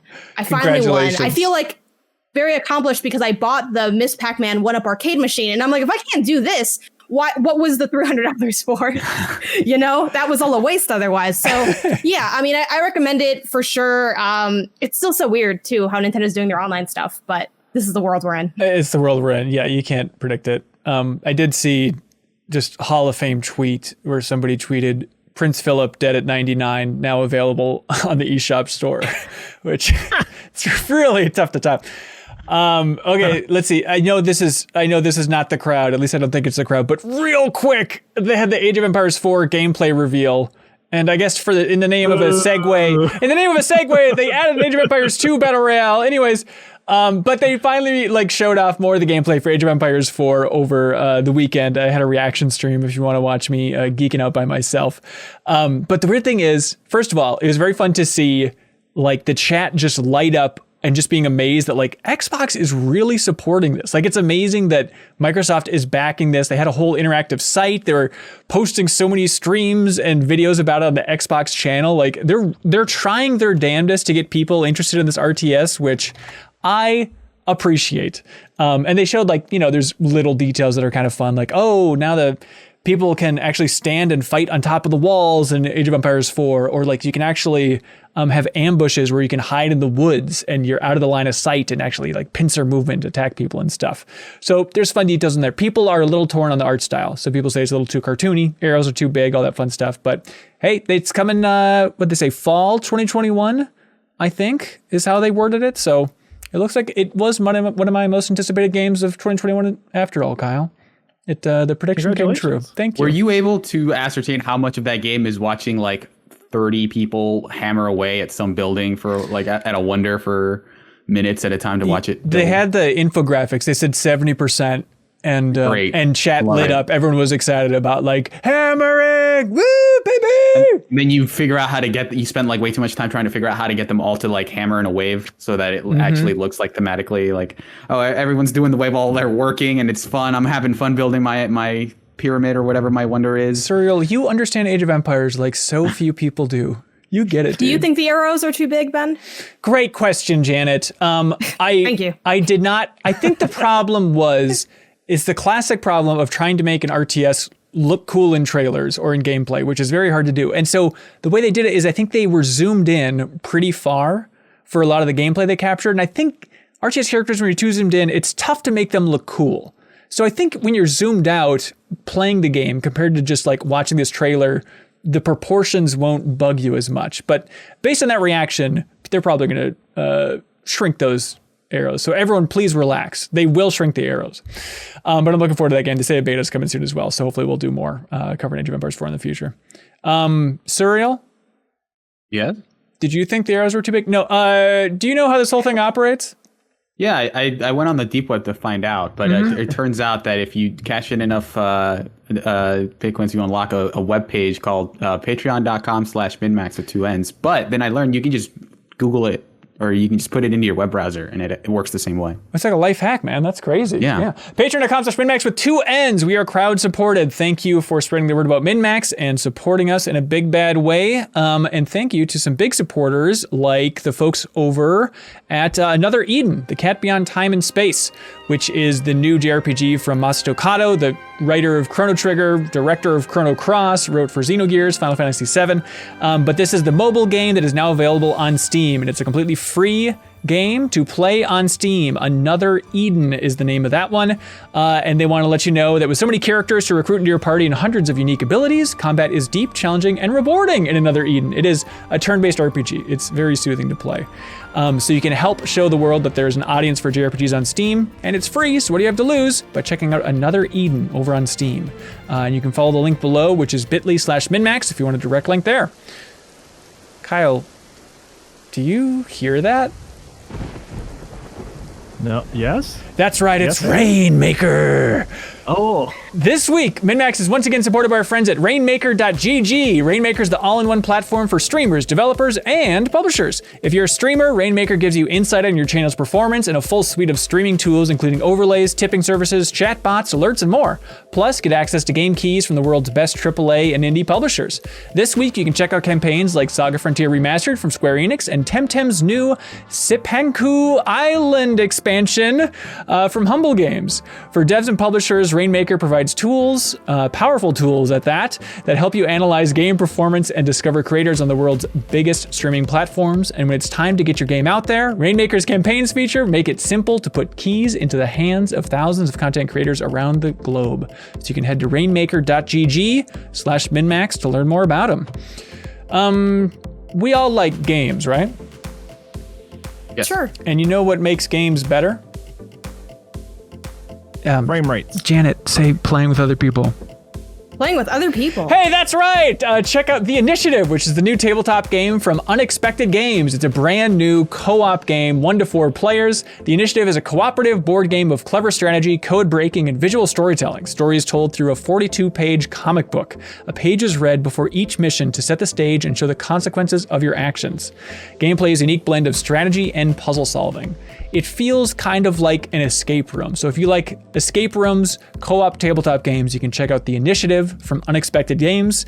It is from the legendary game designer Cory Koneska, who worked on Battlestar Galactica, a lot of other very popular tabletop games. We had a community giveaway last week, and Adrian Torres randomly won on Twitter, and he said that his kids are really into board games. He's really looking forward to this one. And this week we'll have another giveaway for The Initiative, and that'll be on MinnMax's Twitter account. So follow us at twitter.com/MinnMaxShow, and we'll have the details up there for how you can win a copy of The Initiative, the tabletop game from Unexpected Games. Also, thanks to I Am 8-Bit. They want everybody to know that Etherborn is available on Switch and PS4. This is the I Am 8-Bit exclusive edition of Etherborn. It comes with a fold-out poster with art by Tony Melly and a reversible cover sheet as well. And that is available in their wonderful online store, where you can go there and use the promo code AprilFools, all one word, for 10% off everything under $100. And because I Am 8-Bit is very generous and very cool, every single week they give out a prize to the MinnMax community. So if you support us at patreon.com/MinnMax with 2 N's, at any tier, you can submit a question or comment for us to read on the show. We're going to choose our number 1 favorite, and then I Am 8-Bit will ship out a prize from the wonderful online store. This week it is the Gang Beasts double vinyl soundtrack, which is a game I just bought the physical version of. I was looking for like a good game to get my nephews. I'm like, you know what? Gang Beast. That seems like a really good time for a bunch of silly kids to play. Anyways, so our favorite question will win that soundtrack thanks to I Am 8-Bit. So Janet, please remember each and every question that's asked from our community, and we need to really honor the best of the best here. I got you. Okay, great. First question comes from Andrew Baker. He says, "Hi, MinnMaxers. With the announcement that Sony is developing a remake of The Last of Us for some reason, what is the real Sony exclusive you would want to see remade? Personally, I'd love to see a remake of Jak 2 with modern open world design. It could be a real banger." Janet, number 1 game in the world is Jak 2. Where do you stand on the idea of that being remade? I guess I'll go with that as well, only because there are some really rough spots of Jak 2, and I do think we could make that game, or that we, because I can't make it, they could make that game better and improve some of those pain points. So sure, also because selfishly, I would love like a physical copy of that on the PS5. I have that game physical in some form for every console back to the PS2, including the PS4, because I got the limited run copy of the game. Oh, I didn't know that. So that would be cool just to round out that collection and have it on literally everything. So I'll go with that as well. Also, I feel like that answer was specifically targeted at me, like the way it was worded and everything. Jak 2, hell yeah. Yeah, they know what they were doing. Kyle, is Jak 2 your favorite too? Yeah, no, I love Jak 2 in terms of like the Jacks. Jak and Daxter. Yeah, like it's funny revisiting them. Like I think Jak and Daxter holds up the best, the original. But at Jak 2, it just was like huge for me. Like it made me a Naughty Dog fan more than any other Naughty Dog game for sure, like in a huge way. But the one thing about those games to me is like they still play and look pretty good. Like I'm not really eager for like a remake. Just being able to play it on modern consoles is enough for me. But like, I mean, I think Metal Gear Solid, like that's the one that like that's constantly being rumored, and it has been remade once before, which I enjoy. Twin Snakes. I would love to see like Metal Gear Solid 1 in a Metal Gear Solid 5 engine or something better. And just have Sony fund it, just make it exclusive to PS5 or whatever.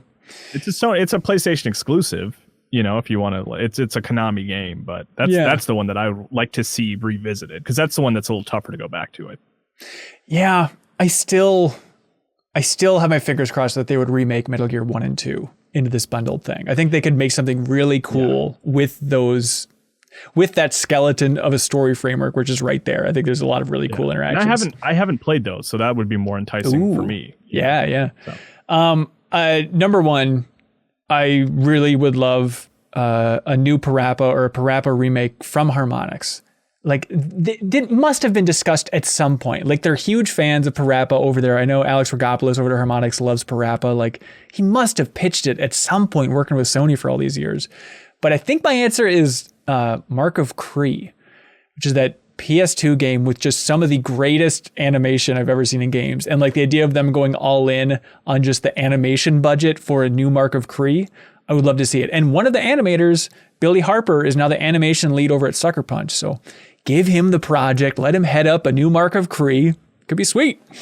Oh yeah, I that's a game that I found for like $5 in a discount bin, and it was just like, this is amazing. Like, this is incredible. I played and beat it. I didn't play the sequel though, weirdly. No one did. Maybe that's why we're not getting a remake. I'd like to see a new version of Fantavision. Okay. That Munch game that was just basically a screensaver. I'd like to see what that looks like now. Jack X Combat Racing. Yep. Hell yeah. Yeah, Queens of the Stone Age relicensed that music. Oh, that's right. It's confusing that there's contemporary music in this fantasy world. We're not going to think about it too much. With UI designed by Neil Druckmann. Have Harmonix remake Vib Ribbon, and whatever CD you put in there makes a weird track out of that. Hell yeah, man. Cool.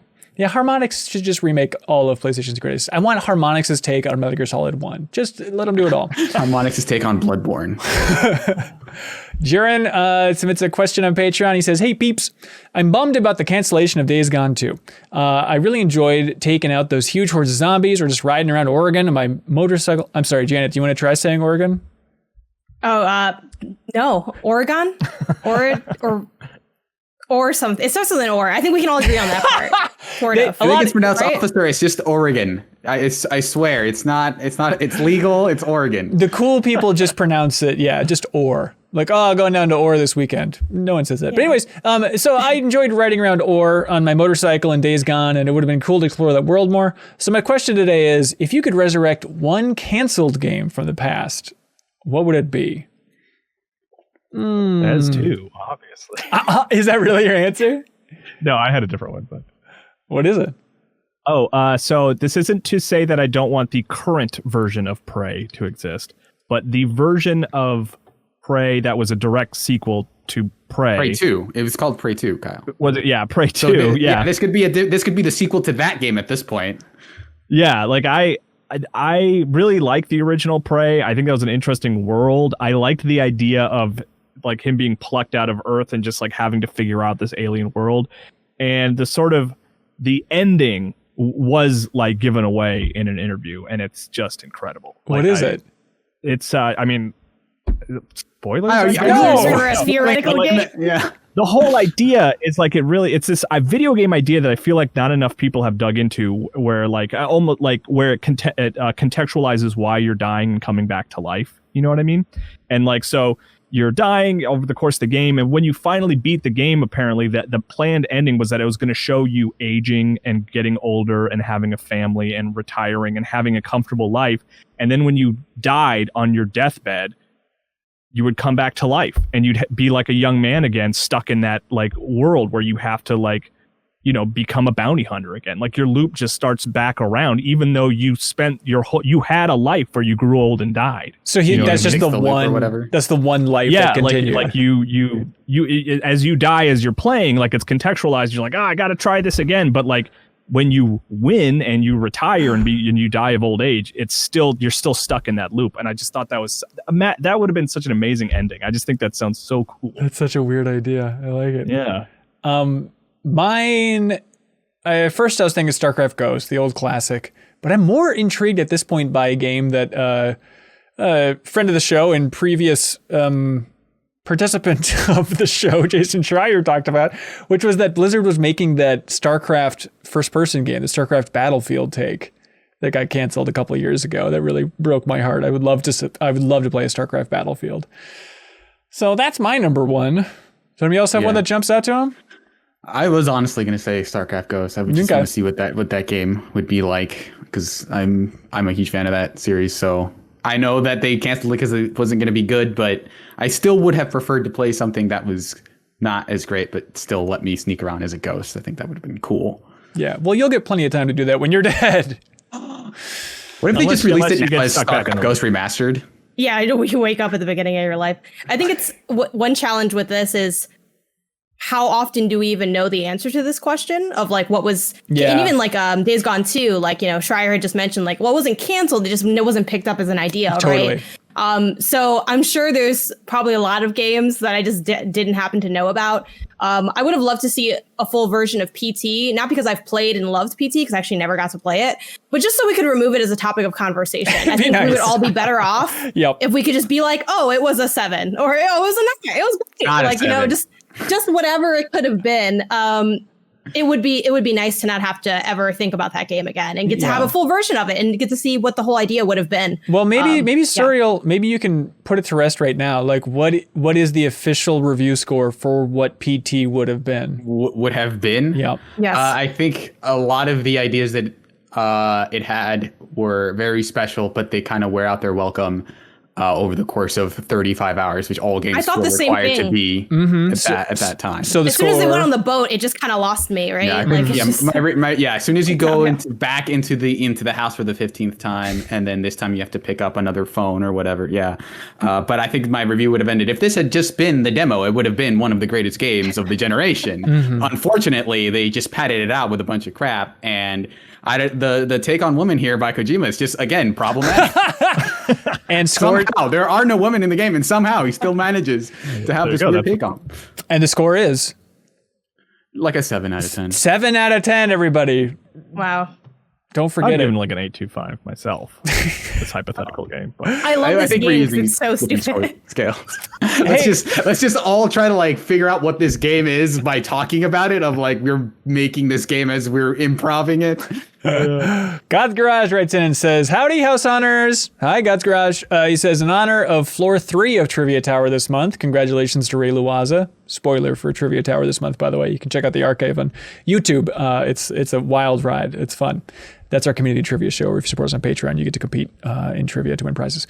Anyways, hey, what are some of your favorite, most memorable UI in video games? It's a feature that I feel like often gets overlooked, but when well done, it's really well appreciated. Mine has to be the Kingdom Hearts franchise, as the look of your command menu changes from world to world, matching the aesthetic and really making you feel like you're an outsider being fully immersed in the Disney magic. Most memorable UI. Oh, when I first read this question, I was thinking like systems. Like, I didn't think games. And for systems, I was thinking like the PSP. Like, just something about like the interesting. Kind of like bubbly iconography of it. And like, it still had the left to right, up and down thing, but that one like always resonated with me if I was thinking console. I think for game, I mean, I actually haven't spent time with Persona 5, so I don't want to like pretend that I'm a Persona fan, but that UI is just stunning. I mean, people have cosplayed that UI, so that's got to be like probably one of the best ones ever. Okay, next big convention. Can I cosplay the UI from Shadow of the Colossus, where I'm just a big pink grip circle Wouldn't that be a good one? But it's like made out of like something fluffy, so you can like shrink it down. Right. So like people can squeeze you The harder I'm squeezed by a crowd, the smaller my pink circle gets. This has to be Also, there's a very weird green bar post-pandemic. across the bottom of it. No, Janet, that's have, what's like, a avant-garde about it. It is. That's like you've beaten the game like 12 times, so it's like stretching all the way across the And then I screen. release a bunch of lizards with white tails into the convention hall. Run, my children, run! Yeah, I'll be following you around with the sword that like points to the wherever our exhibit booth is or whatever. I can't Why wait is for this like the fan conventions. fiction episode? We're just like conjuring these scenarios that don't exist. We don't remember what the real world is like. But yes, anybody else have any favorite UI that pops out for him? I was also going to say Persona. I don't know if I have. Yeah, any no, that's other- just the correct answer. I 100% expected you to say Dead Space, Kyle. Oh yeah, that's really good because that gets thought the Baz thing for that's sure. so great about that is like it's contextualized within the world, which I really love. Like, you know what I mean? There's no like on-screen indicators or anything like that. I guess that's why I didn't really think of it as UI because it's all in world, like the Getaway. You guys remember the Getaway, right? Hell yeah. I don't know. Your shirt would get bloodier. You'd have to lean up against a wall. Love leaning. UI. Love a good lean. The Silver Case, which is like Suda's first kind of game with Grasshopper, I think it was really cool because it was a visual novel, but like depending on the chapter you were on, the interface would just completely change, and there were a lot of like cross-cutting stuff, and like there was one chapter that was about like early cyberspace stuff, and that like the background of that one was just like sort of Matrix E like green text along the background kind of stuff, and the UI definitely makes that game a lot better than it otherwise would be. Right on. Luca Resigno submits a comment over on Patreon saying, I have a game, and it's called Guess the Video Game from the Name of the Difficulty Level. I'll name a difficulty level, and you guess what game it's from. Sounds easy. Yeah, if one of the entries is Nightmare Mode, there is no wrong answer. That's true. G-Unit Soldier is the name of the difficulty mode. 50 Cent, Blood on the Sand. Oh, Kyle, you damn fool. This is 50 Cent bulletproof. If you're going to come in here with that kind of sloppy answer, I don't think you deserve a spot on the podcast. This is like half a point, right? This is really, I forgot that this was called this. The difficulty mode is called Adults.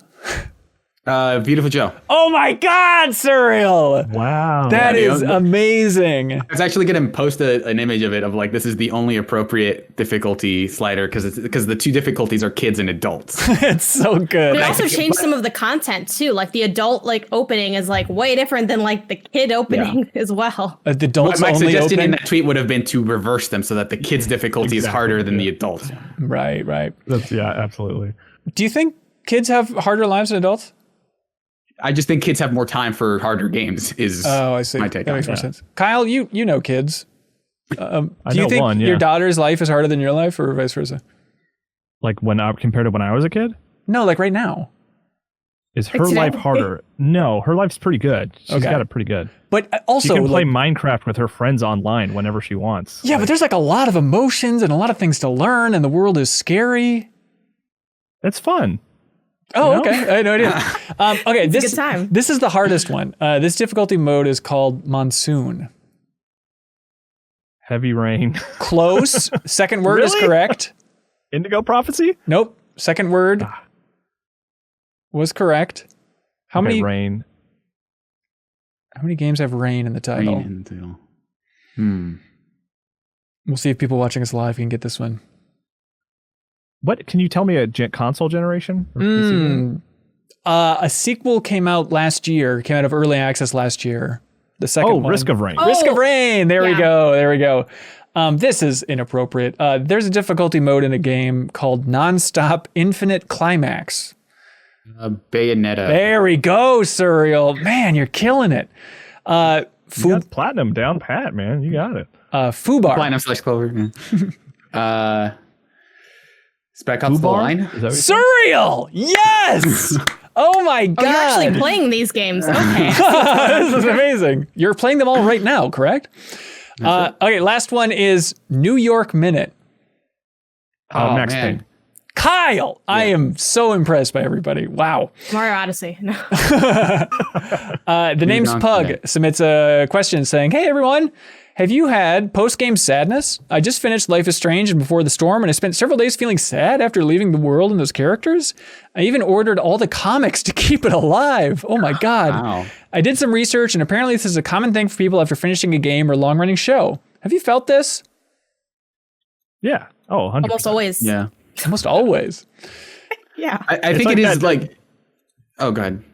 I was going to say it's like it makes me think of the Eternal Sunshine of the Spotless Mind thing, where it's like I wish I could delete me playing the original Fable out of my brain so I could replay Fable. You know, that was like I remember being really sad when I finished Fable for the first time. Really? Fable? I never would have thought. Yeah.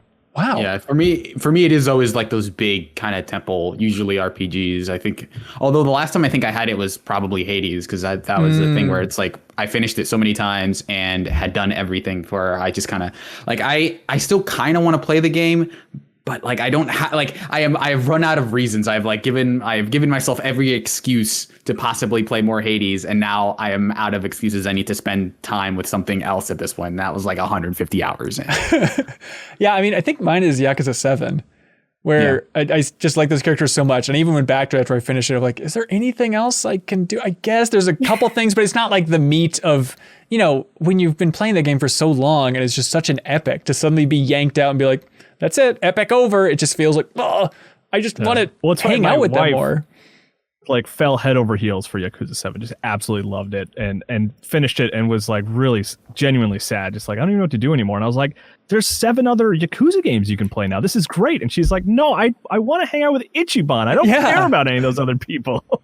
Yeah, we get it, Kiryu, whatever. Yeah. Also part of it for me is that like weird, like obviously not super serious, but like what do I do now? Like, because when you like a game that much, it's always like I know for sure that anytime I have free time, I don't have to think about like, should I watch a movie, should I do this? It's just like I'm dead set on finishing this game, and when you're done, it's like now I have to actually think about what I'm going to do with my afternoon. Well, it's tough to figure out like what can necessarily follow up maybe a game that you really enjoyed. You know, I said like I get that almost always, but I guess not every time, because sometimes like I definitely like bitterly finish games sometimes where I just want to feel like I finished it. You know, you want that accomplishment, but you're like, I don't actually like the game. Like I'm there with the medium where I'm going to feel so good when I finish it because I've been wanting to finish it since I started it, but I have not finished it yet. But then there's other times where you do genuinely really enjoy a game and it just feels like, what am I going to play next that's going to give me the same feeling? And when you don't have the answer to that, I think that's kind of where it's like an emptiness. I call it game hangover. Same thing happens with books a lot too, is the other common medium. I think the last time I maybe felt that was, maybe it was Last of Us 1, just because I played that for the first time, like only maybe like a year or two ago, like the year that Last of Us 2 came out is when the first time I finished it. And it's like, okay, well, what happens next? And obviously the next game was coming out like a month later, so that was convenient, but it just sort of is like, you know, after you dig into a really grand story, it's like, what's going to be the next big thing? And especially if you're playing a game that's like very acclaimed and like, you don't know when you're going to find that next. But that's also what makes it so special. Like when you finally find those games that really click and really suck you in. I mean, that's honestly why I play games, like in pursuit of those moments. Yeah, absolutely. Victor Pham has a question that I think is interesting, but I'm open to being corrected if people think this is lame. Victor Pham writes in, he says, what is a JRPG? Is it a genre or simply an RPG made in Japan? If it is a genre, what makes it so? Does that mean having turn-based combat systems? If so, that would disqualify games such as Tales of Symphonia, Final Fantasy 15. Is it an anime-inspired look? What defines it? This is one of those like, what do you mean? Of course, it's just a Japanese RPG. But then I really had to stop and think, like, is there any Japanese RPG that I would hesitate to call a JRPG? Like something like a Dragon's Dogma? Guess I'd feel weird calling that a JRPG. Yeah, especially because I think that game specifically cribs so much from, like, it definitely feels inspired by, you know, like, I think they've mentioned it, like Skyrim, it felt like, oh, let's do our version of like this open-ended action RPG thing. But I think Dragon's Dogma is maybe a good example of a game that's maybe on the border, but I would still probably say it's like, if you wanted like best JRPGs, if I saw Dragon's Dogma on it, I would not be like, well, this list is bullcrap or whatever. No, like, but at the same time, if I was like, I'm looking for a new JRPG to play and you recommended Dragon's Dogma, I'd be like, I guess. Yeah, like there are definitely like more solid examples, but like something like Tales, I think definitely fits. Of course, Like, yeah. It's not like, turn-based. I don't think the necessarily. turn-based thing is like set in stone. And 15 totally counts, even though basically an open world. Yeah. You know, so it's not necessarily the lack of the open world thing. It's kind of a murky, funky thing. Murky, funky Torreno. Shuffle. It's like just a style of storytelling almost like that is reminiscent of like anime. Maybe I don't know if that's too broad or not accurate, but there's certainly like a JRPG has a tone. What An about expectation of the player? What about a Paper Mario or your Mario and Luigi? Yeah, see that? Yeah, I don't know because that feels like maybe that's just so localized that it feels like sort of a Western sense of humor, but. I don't know. I would. But It's- Super it's Mario not grueling RPG on enough the to be a SNES, like JRPG. really, Right, it feels doesn't not punish enough you. grinding. you know. Yeah. Shuffle Guy writes in and says, "Hey, Ben and the Hansons, hello. Imagine you were on a dating site and your match had the tag gamer. Which games would be the biggest turn off?" Oh, Shuffle Guy, you're wild. This is obviously a generalization. So if you play these games, like, don't feel any type of way about it. And I think I love this question because this is inherently what dating apps are like. You know, as someone who has used dating apps in the past, like, you get a very small amount of information and you need to make a decision on whether or not you're continuing forward. It is very gamey. If you pretend this is a dating sim, you can, like, you know, some people are like, I don't want to do it. It's like, what? You know, it's basically like playing a visual novel. Like, let's go. It's a game in itself. And you can even pay to get extra stuff. It's like, it's literally like a mobile game. Yeah. But I would say Call of Duty, because it strikes me as a very, like, bro-y. Basic. Like, it gives me bro vibes. Yep. So I'm like, not a fan. I think specifically for stuff something like- like that, yeah, it's like not the fact that you like Call of Duty, the fact that you're willing to put that on your profile and say, like, Yes, this is the that's thing your that main defines thing. me. Another one, Death Stranding. Not because I actually haven't played Death Stranding, so it's not. I don't feel any type of way about Death Stranding. But like, if you have Death Stranding in the bio, I'm like, I feel like you might be like a head ass Kojima stan, and like I'm a little bit of a Kojima stan, but like I don't want to talk about, like, if that's like your personality. Like, Never- I can't do it. Never talk about Hideo Kojima on a first date. That's a rule that we can just broadcast around the world. It never goes well. Yeah, you will regret your words indeed. Yeah, those are the two that really stick out. I'm sure I could think of more if I sat with it longer. Yeah. I feel like Detroit Become Human, which I know is a horse that I keep beating, but That one came up in my household too. I asked them this question. Oh, That was one really? that got named.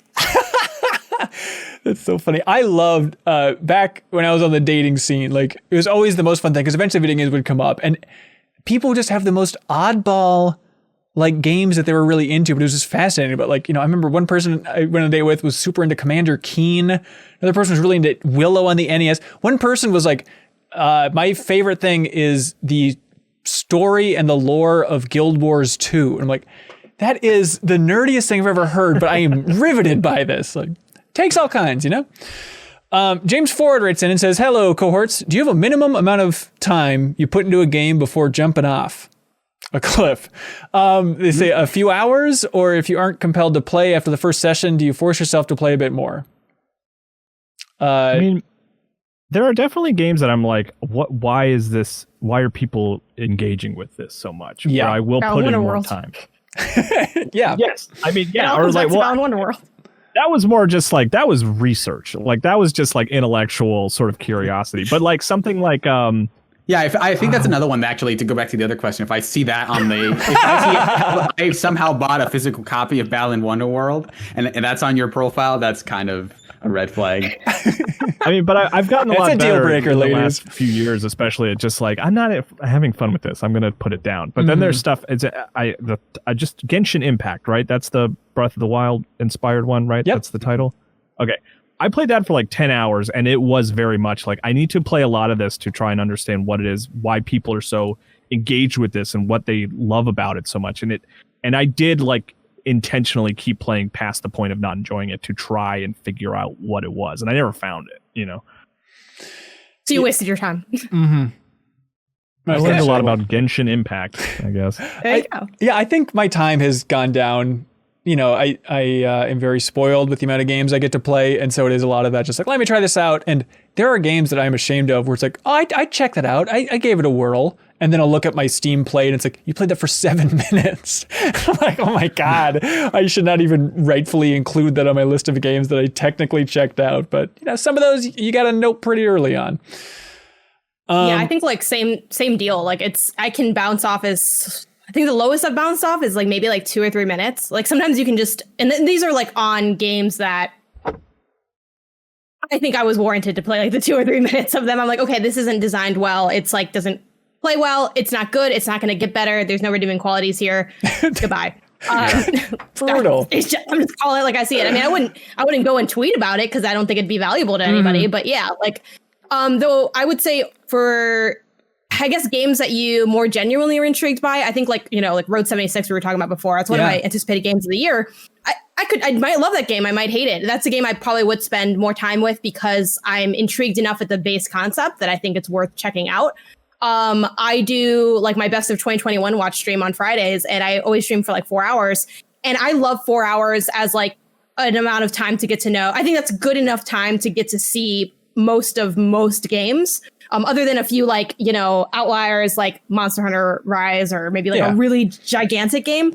So yeah, I think that's a good one if you're like maybe looking to find what that time is for yourself, like 2 to 4 hours. But honestly, yeah, if you once you get to know yourself more as a player, you can tell when you are or aren't going to like something, and then you can just leave because you don't need to do it, especially if you don't do it as a living. Just walk away. I would love to walk away more. It would be so cool, but I enjoyed this too, so it's a different kind of thing. Yeah.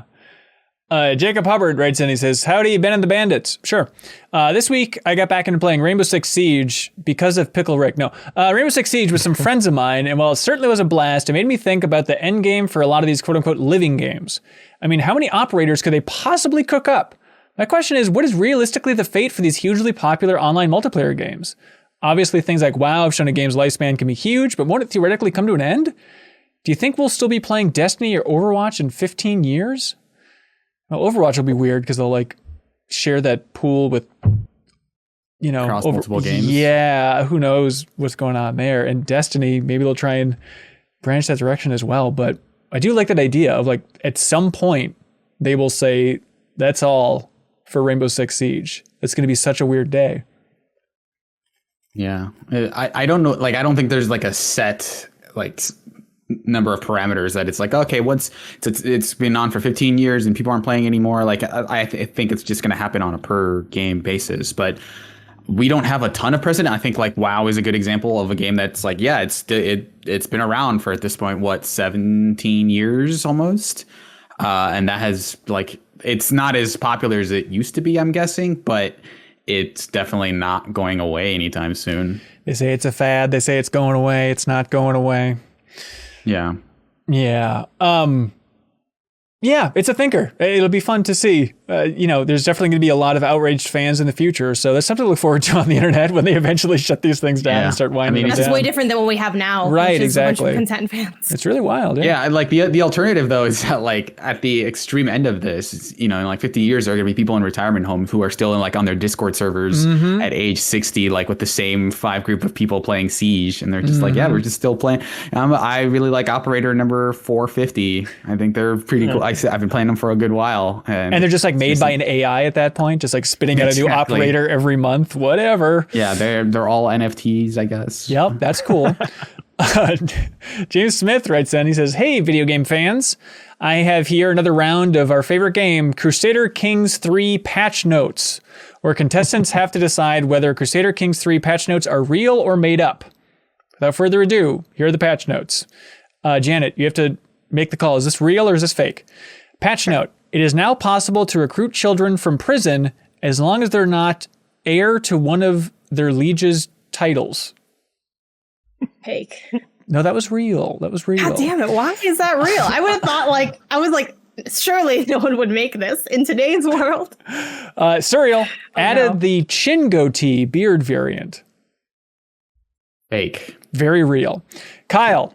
Lowered That's chance. already in there. They didn't have to add that. Come on. Lowered chance for child heirs to rebel by going on a killing spree. It's a lower chance. So it's like a child killing spree? Yeah. I'm gonna well, the say child's doing the killing spree. Yeah, the child is doing. They're not killing children. I mean, they might be. We don't know. We have no way of knowing. We don't have the technology. That's fake. That's fake. Janet, if you're ordering your spy master to find secrets in your liege's court and you are your liege's spy master and are disrupting schemes, you no longer disrupt your own spy master's scheming. Real. Very real. Surreal, you will no longer get stress from parents or siblings dying of old age when they're 65 or older. If they're friends or lovers, you might still get stressed though. I'm still gonna say fake. That is real. Kyle, your rival flinging a corpse at your castle now gives you an imprisonment reason if they're your subject. Real? That is real. Janet, pregnant spy masters will no longer. Oh my God. Continue. I cannot. Janet, pregnant spy masters will no longer stab themselves. Oh man, so many thoughts and emotions run through my head. I'm gonna say, fake? That is a real patch note. But at least that's good that they changed that though. Yeah, that sounds horrific. Jesus Christ, Crusaders. Hey, Aesir Lord Thor writes in. He says, "Hey, so only one of those was fake? That whole game?" Yes."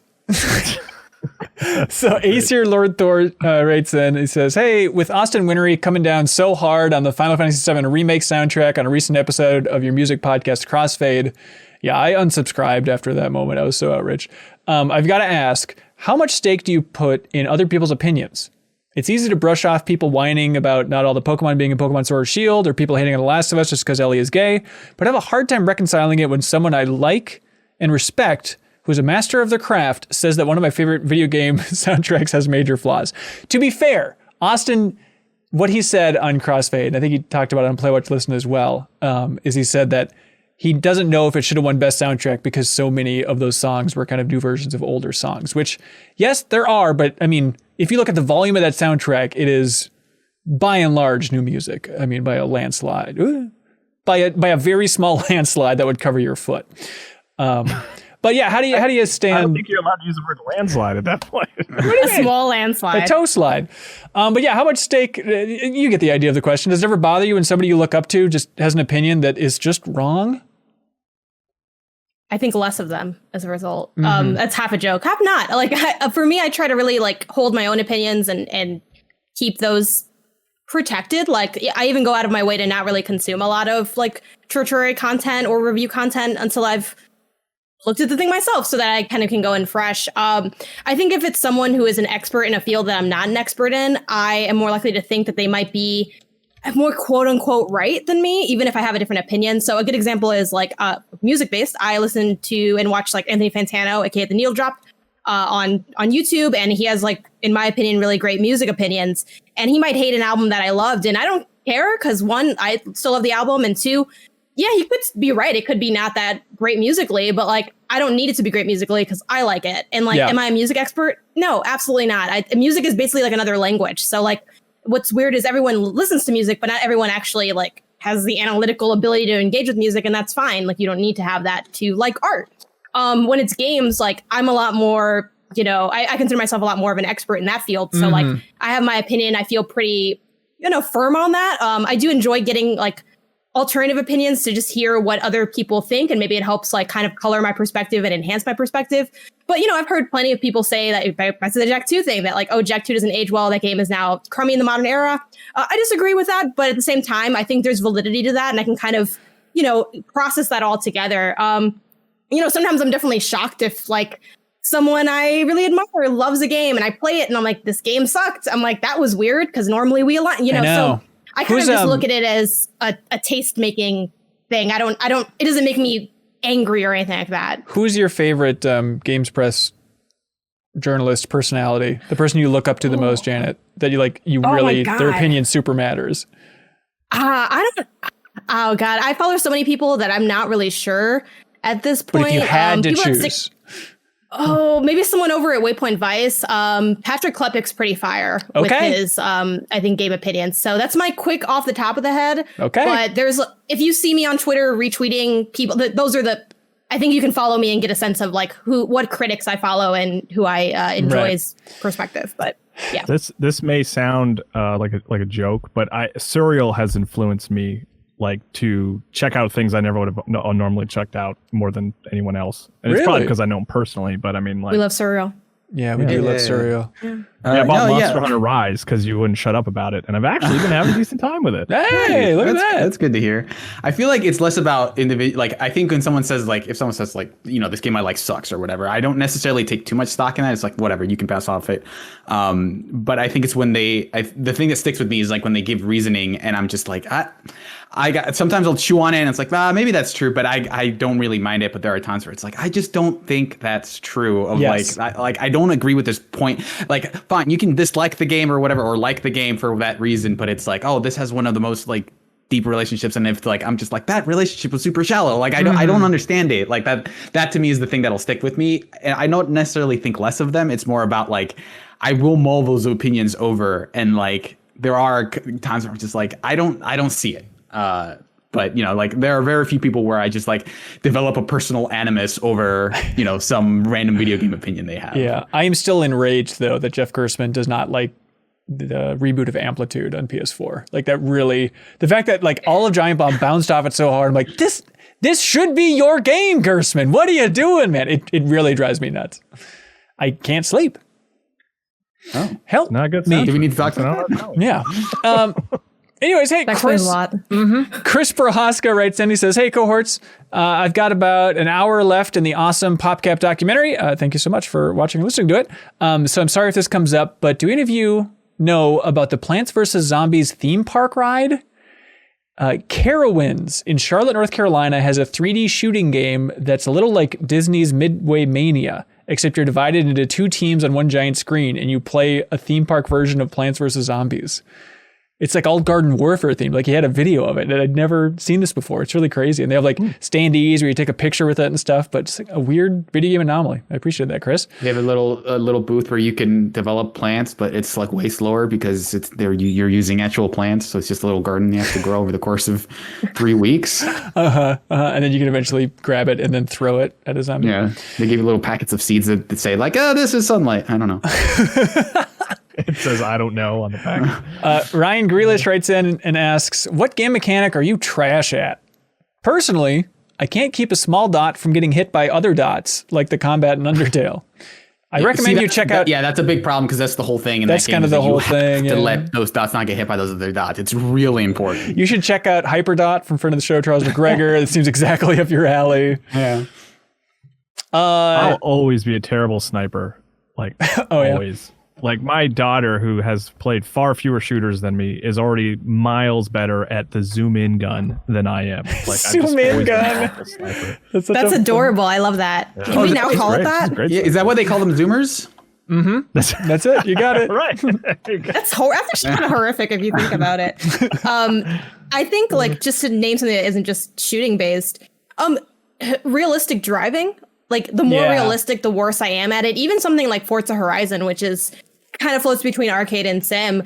I'm hitting that rewind feature all the time because I just I can't drive. And maybe it's because I can't drive in real life. I don't know, but like I'm bad at it. Wait, you're saying, hang on, Serial, brace yourself for this joke.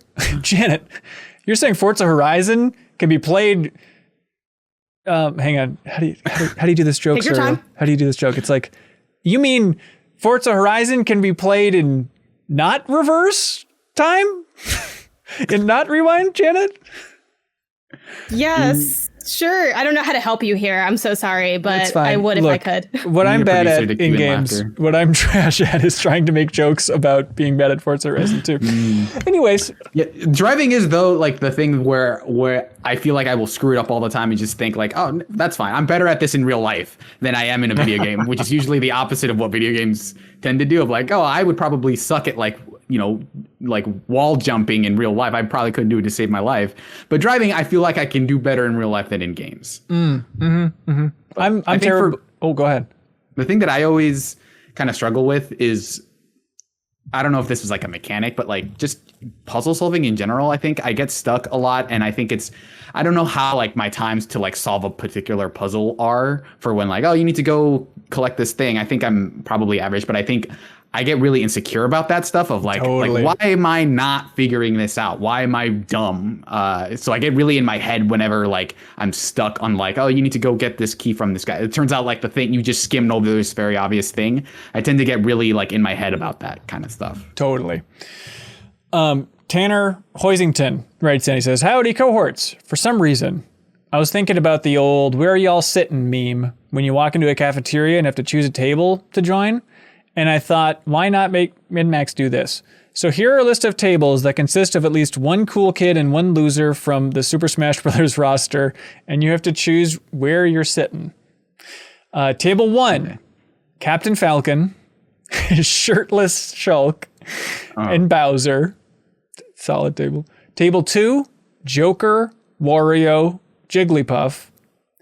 Table 3, Isabelle, Sonic, and Sephiroth. Table 4, Snake, Cloud, and Daisy.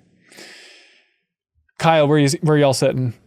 What's the last one again? Snake, Cloud, and Daisy. I mean, that's probably where I'd go. I feel like Snake and Cloud have interesting stories, but I guess it's more about like who do you want to be associated with, right? Right. But I still think that I mean it sounds like a nature documentary, but shirtless Shulk is like, nah, I'm good, you know, and like Joker he's disappearing. He's off to something. We suspect that he's becoming himself. Yeah, table 2 is undoable because Joker, he's going to steal your stuff. Wario's going to fart while he's eating some school cafeteria pizza, and Jigglypuff will make you fall asleep. Like that table is just horrific. I think that's my table though, because I think that's probably the best. I think Isabelle alone would bring so much warmth to the like. I just like being around this person. This person's just really fun to be around. And Joker, I think we probably would have the most in common of just like we're probably into the same stuff. I think I would be annoyed by Wario because I think his shtick would get old really quickly, but we can just kind of ignore him for the most part. He's probably got a lot of money. Probably buy your lunch or something. That's a good point.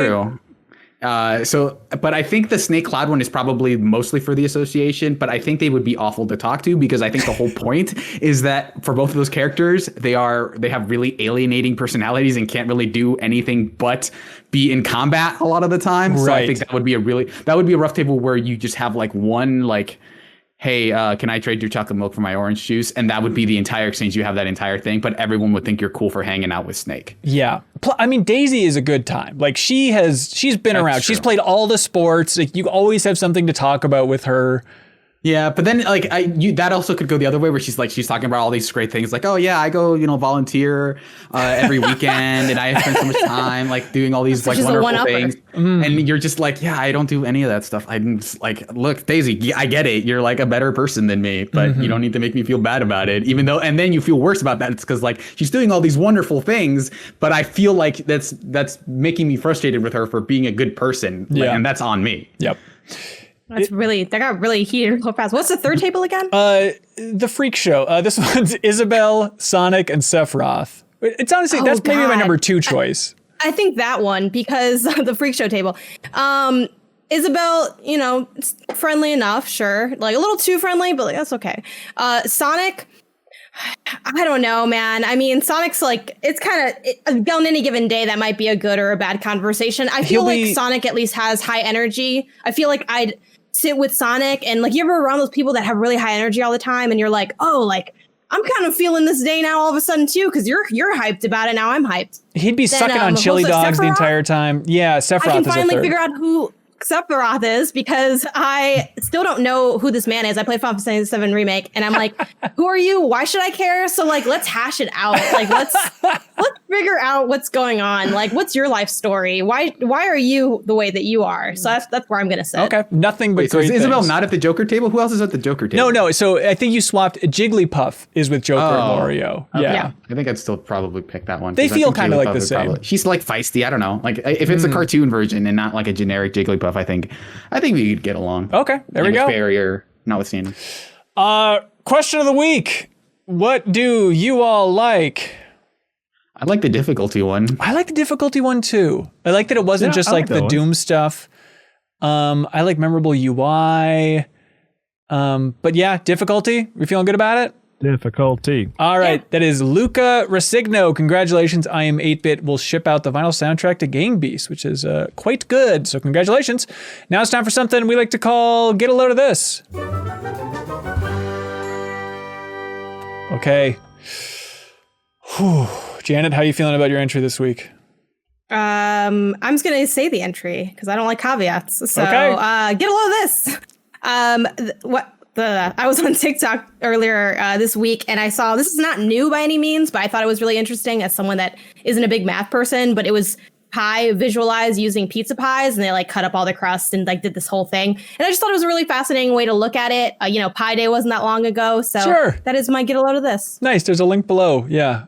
If you want to see what it's all about. Kyle, you're blurry, but do you want to share your get a load of this? Am I really? Yeah. It's Like, honestly, put your hand in front of the camera, see if it'll focus it. it's like there's Vaseline on the lens. Focus. It did it! there you go. All right. I came across, get a load of this. I came across this thing. Someone was sharing it in a GIF on Twitter, and I was like, "What is this?" And I went down a little bit of a rabbit hole to track this thing down. It's like a 5-minute animated short from the 80s, Japanese anime. It was created exclusively for showing at a convention. It was never meant to be for sale. It was never meant to be like it wasn't meant to be shown in theaters or anything. It was just this science fiction convention that they showed it. And it was like animated just by fans who were learning how to animate, who later went on to create anime like Neon Genesis Evangelion. And it's amazing. It's like 5 minutes long. And it's like this woman in kind of like the sort of the bunny outfit, like the sort of, I guess it's like Playboy bunny, but it's like, I think more of like Bulma and Dragon Ball, Of course. And it has her Number one Playboy bunny, yeah. She fights Darth Vader with lightsabers. She like fights a xenomorph. There's like this one panel that has like a bunch of DC and Marvel superheroes in it. This was made in like 82 or something like that. There's like, it would be impossible to sell just because so many, there's so many trademark issues, but the animation is like stunning. It's like this that's fun. Fantastic hand-drawn 80s Japanese animation that is just like, we're going to break every trademark law we can find just because we can. We're just going to show this thing at a convention. And it's like, it's so cool. It's so awesome. Like someone just shared it without any context and they were like, what is this thing? And it's wild. Well, yeah, I'll definitely have a link for you to check it out. It's really cool. It's anime versions. It's called DAICON Daikon 4 is what it's called. Yeah, anime versions of American properties are like a thing that I'm really into, of just like seeing here's like anime Darth Vader or like anime Superman. I think that stuff is always super cool. Yeah. Yeah, no, there's like even a sequence where she's like flying around on a sword and like the Millennium Falcon flies by and there's like TIE fighters and stuff like that. It's kind of like the Space Jam New Legacy of its day. Yeah, but like way more interesting. Oh, okay.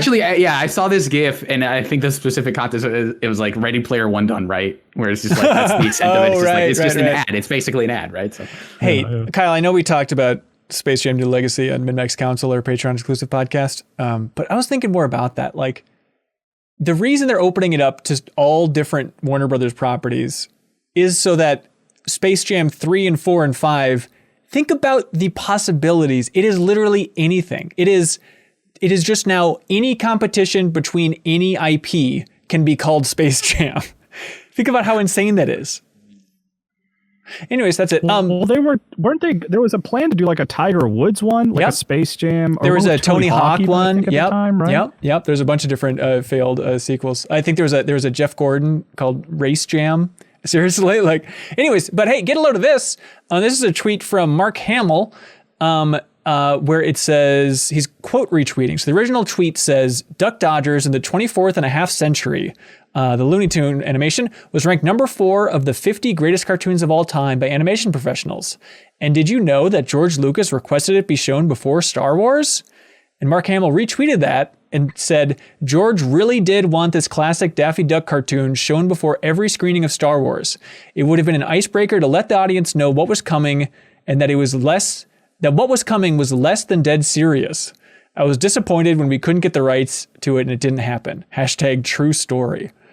I love that. It ties back into that overall theme of every time George Lucas talks about Star Wars, he just goes like I remember there was one time he was at a panel and he goes, well, I mean, obviously they're stories for 12-year-olds and the crowd's like, boo. It's like, no, everybody's taking it too seriously. This is designed for kids, everybody. This is just a nice way that at its start, it was supposed to be in the vein of Duck Dodgers in the 24th and a half century, which is perfect. Yeah. Unrelated, but what do you think that # true story hashtag is? Do you think it's popular? Do you think that's a popular? Do you think you would find something mind bending if you went to True Story? If you clicked on the True Story hashtag? The latest True Story on Twitter Serial is hashtag brothers, can you share a new conspiracy theory? Mine are all now being proven. Hashtag True Story. Hang on. This is huge if true. Hashtag illegitimate President Biden. Oh, That's interesting. Well, it's under that True Story hashtag. So Start putting the podcast episodes under hashtag True Story. What about hashtag True Stories plural about the David Byrne film? Oh, there's probably a lot of people talking about that. Yeah, that's true. Okay, good. Let's see. Who hasn't gone I was yet? in the wrong hashtag. I meant True Story, but I wanted to go to the True Stories. Serial, you got one, dude? Yeah. So get a load of this. I think a little while ago, Jan Willem Nijman, I think that's I apologize for butchering your name there. At JWAP with 4 A's on Twitter, said today's Easter. So this was posted on Easter. Please respond with the best Easter eggs you ever hid in a game. And so this has been going on for a little while where people have been putting this, and there are a ton of great Easter eggs that developers have posted, and it's everything from like, all 4 Ninja Turtle weapons are in different spots in the division. Somehow got away with modeling them myself too, despite being a level designer. And That's awesome. Yeah, he has a photo of like, here's two swords next to a box of pizza, or like things like, I always strive for extreme realism in games. TM. So in Amnesia Rebirth, the sulfur boils faster if you put the lid on it. So there's a puzzle where you have to boil something, and if you put the lid on it because it's sulfur. And so there's just, like everything from like, here's this thing we kind of spend a lot of time in, or versus like the soap bar prop in Dusk kills every enemy in the game in a single hit. So it's just a lot of developers sharing like, here's a secret level or whatever. And Kyle, you might like this one. The terrible growls of the hallucination in Hyper Light Drifter are actually just at Teddy BF saying Shack Jack pitched way down and granulated to smithereens. No idea why Shack Jack, but the sound was an Easter egg that played occasionally when saving in the level editor. That's amazing. Yeah, and like and Necrosofty, who I forget their actual name, but at Necrosofty on Twitter posted just a simple one. It's like, I put a cow up there, and it's like a driving game where you happen to, like obviously you're going past fields really quickly, but there's like a wall, and then there just happens to be a cow inexplicably on top of it. So it's like a lot of really great touches that developers have been pointing out, which I think is really cool. So nice. Links below follow for all that that link stuff. and look at those replies and quote tweets. Yeah. We have in the Discord channel, which you get access to if you support us at any tier on Patreon, a whole channel dedicated to people sharing constant, loads of this. I'm sorry, I can't pluralize it. Everyone's sharing their loads. Okay, Surreal. Shazira posted in there a story from Rock, Paper, Shotgun that is a Roblox player digitally scammed their way into the White House press corps. This is a story here from Rock, Paper, Shotgun. A player in a Roblox political roleplay group managed to invent a journalist persona for themselves that was good enough to fool their supposed colleagues and have their questions asked to White House Press Secretary Jen Psaki multiple times. Montague, who's the person who fooled them, told Politico, quote, "I love journalism, and I think the press corps is doing a pretty bad job at the moment. So I decided I wanted to ensure some transparency and ask some questions me and my friends wanted some answers to." They eventually had some questions asked on their behalf about everything from COVID-19 travel bans to coming ambassadorships to Biden's reaction to Microsoft being hacked. They also asked about former President Obama's level of involvement in the current administration. So this Roblox player just made this fake account, and it was that easy to get in. And they did, like, because of COVID restrictions, it was like, oh, this person's asking a question on behalf of somebody else. So they didn't have to physically be in the room. And it's like, oh, then you get to ask the White House press correspondent a question. Did they scam themselves in, or did they just become a journalist? Because I feel like the description of that is how a lot of peers would be like, yeah, and then I said, could I do this? And they said yes, and now I have a career. Right, that's true. So it's not that far away. And I'm also shocked those are like legitimate questions. I feel like a lot of times in stories like this, it's like just a troll to like say something crazy, but they had like actual stuff, which is kind of cool. Yeah. You're going to fix this in the next update, Biden. To the government. I've been waiting How do for I the United upload a States custom tax to shirt? drop for so long. The quality of life updates that we've been needing in this country, just wild amount. Hey, that's it for this episode of the MinnMax Show podcast. Kyle and Serial, just a heads up, I sent you a Slack message if you want to run down and read some names. But before that, we have some plugs. Trivia Tower, the new episode of our community trivia show, is a real hoot, and it's up on YouTube. Any help sharing that show with a friend is appreciated. And we're going to have the next episode in the middle of May, so around May 15th or so. Maybe May 17th, but yeah, towards the middle of May we'll have the next episodes. If you support us at any tier on Patreon, you can compete to win prizes like an Asteroid 50 headset and game code. So jump on in there. It should be a fun time. Also, we have a real murderer's row of interviews coming up. It is getting ridiculous. Obviously, you heard from the beginning of the show. We'll have Jason Schreier on for an interview very soon, most likely next week. This Friday, we have an interview going up on MinnMax's YouTube channel and the podcast versions and the podcast or the Patreon exclusive podcast feed, which you can access to at the $5 tier. This Friday, we have an interview that I am so happy happened, and it ties into the last story, which is weird. But I got to interview John Dickerson from 60 Minutes and CBS News. He was the host of Face the Nation, the Slate Political Gabfest. I've really admired John Dickerson as a political reporter for so long. And so it was very strange to talk to him for about an hour, largely about Age of Empires. So it's a really good time. So if you are a fan of John Dickerson for whatever reason, mostly because he's very good, you can check out that interview. And then on Monday, we have an interview coming up with Sakaguchi, the creator of Final Fantasy. So, you know, what other outlet provides John Dickerson and Sakaguchi back to back? The two biggest gamers. That's right. So please look forward to that. Thanks for the support and thanks for the help sharing. Also, just a quick plug. We have new merch in the MinnMax store, which you can find at minnmax.com/merch. Hugo from the community, we contracted with him and he created a shirt and poster that is a collage for the Deepest Dive that has characters from all the Deepest Dives that we've done so far in kind of a Smash Brothers Ultimate style collage. And it's amazing. He did an amazing job. So you can check that out, and we'll have individual versions as well if you just want a sticker or a button for just the individual Deepest Dives that you participated in. But it's incredible work. So hats off to Hugo for finishing that, and it's available in the store. Thanks for listening, and thanks for the support. Kyle and Serial, do you have some cool names to run down? We do, but how do you want to do this? Do we just trade off? I think you trade off and just let her rip. Same at the same time. Mm-hmm. Okay, I guess I'll start. Thanks to the following Patreon supporters for their generous support of MinnMax at the $50 tier. Get your name on the list right here at www.patreon.com/MinnMax with 2 N's. Those supporters are I Am 8-Bit, Rainmaker.gg, Another Eden on Steam, Mirko Arico-Torreno, MoonFaceNick, Zachary Pligge, BeatenDownBrian, Jawarhello, Mark SaGa, Ludwig Roque, Andrew Uerkwitz, PrettyGoodPrinting.com, IanTClark, Andrew Vala, Cameron Wardlaw, Yarrow, Alex Payne, Clint Farley, SpiralInYourEyes, Richard Smuts, Spider Dan, Preetham Yarlagadda, Steve Bamdad, Starkiller, Clayton Myers, SlyckNic, Jesse Vitelli, and of course, SuperSeriousSam. Fantastic. Thanks so much, everybody. Be good. Have fun. Let's go.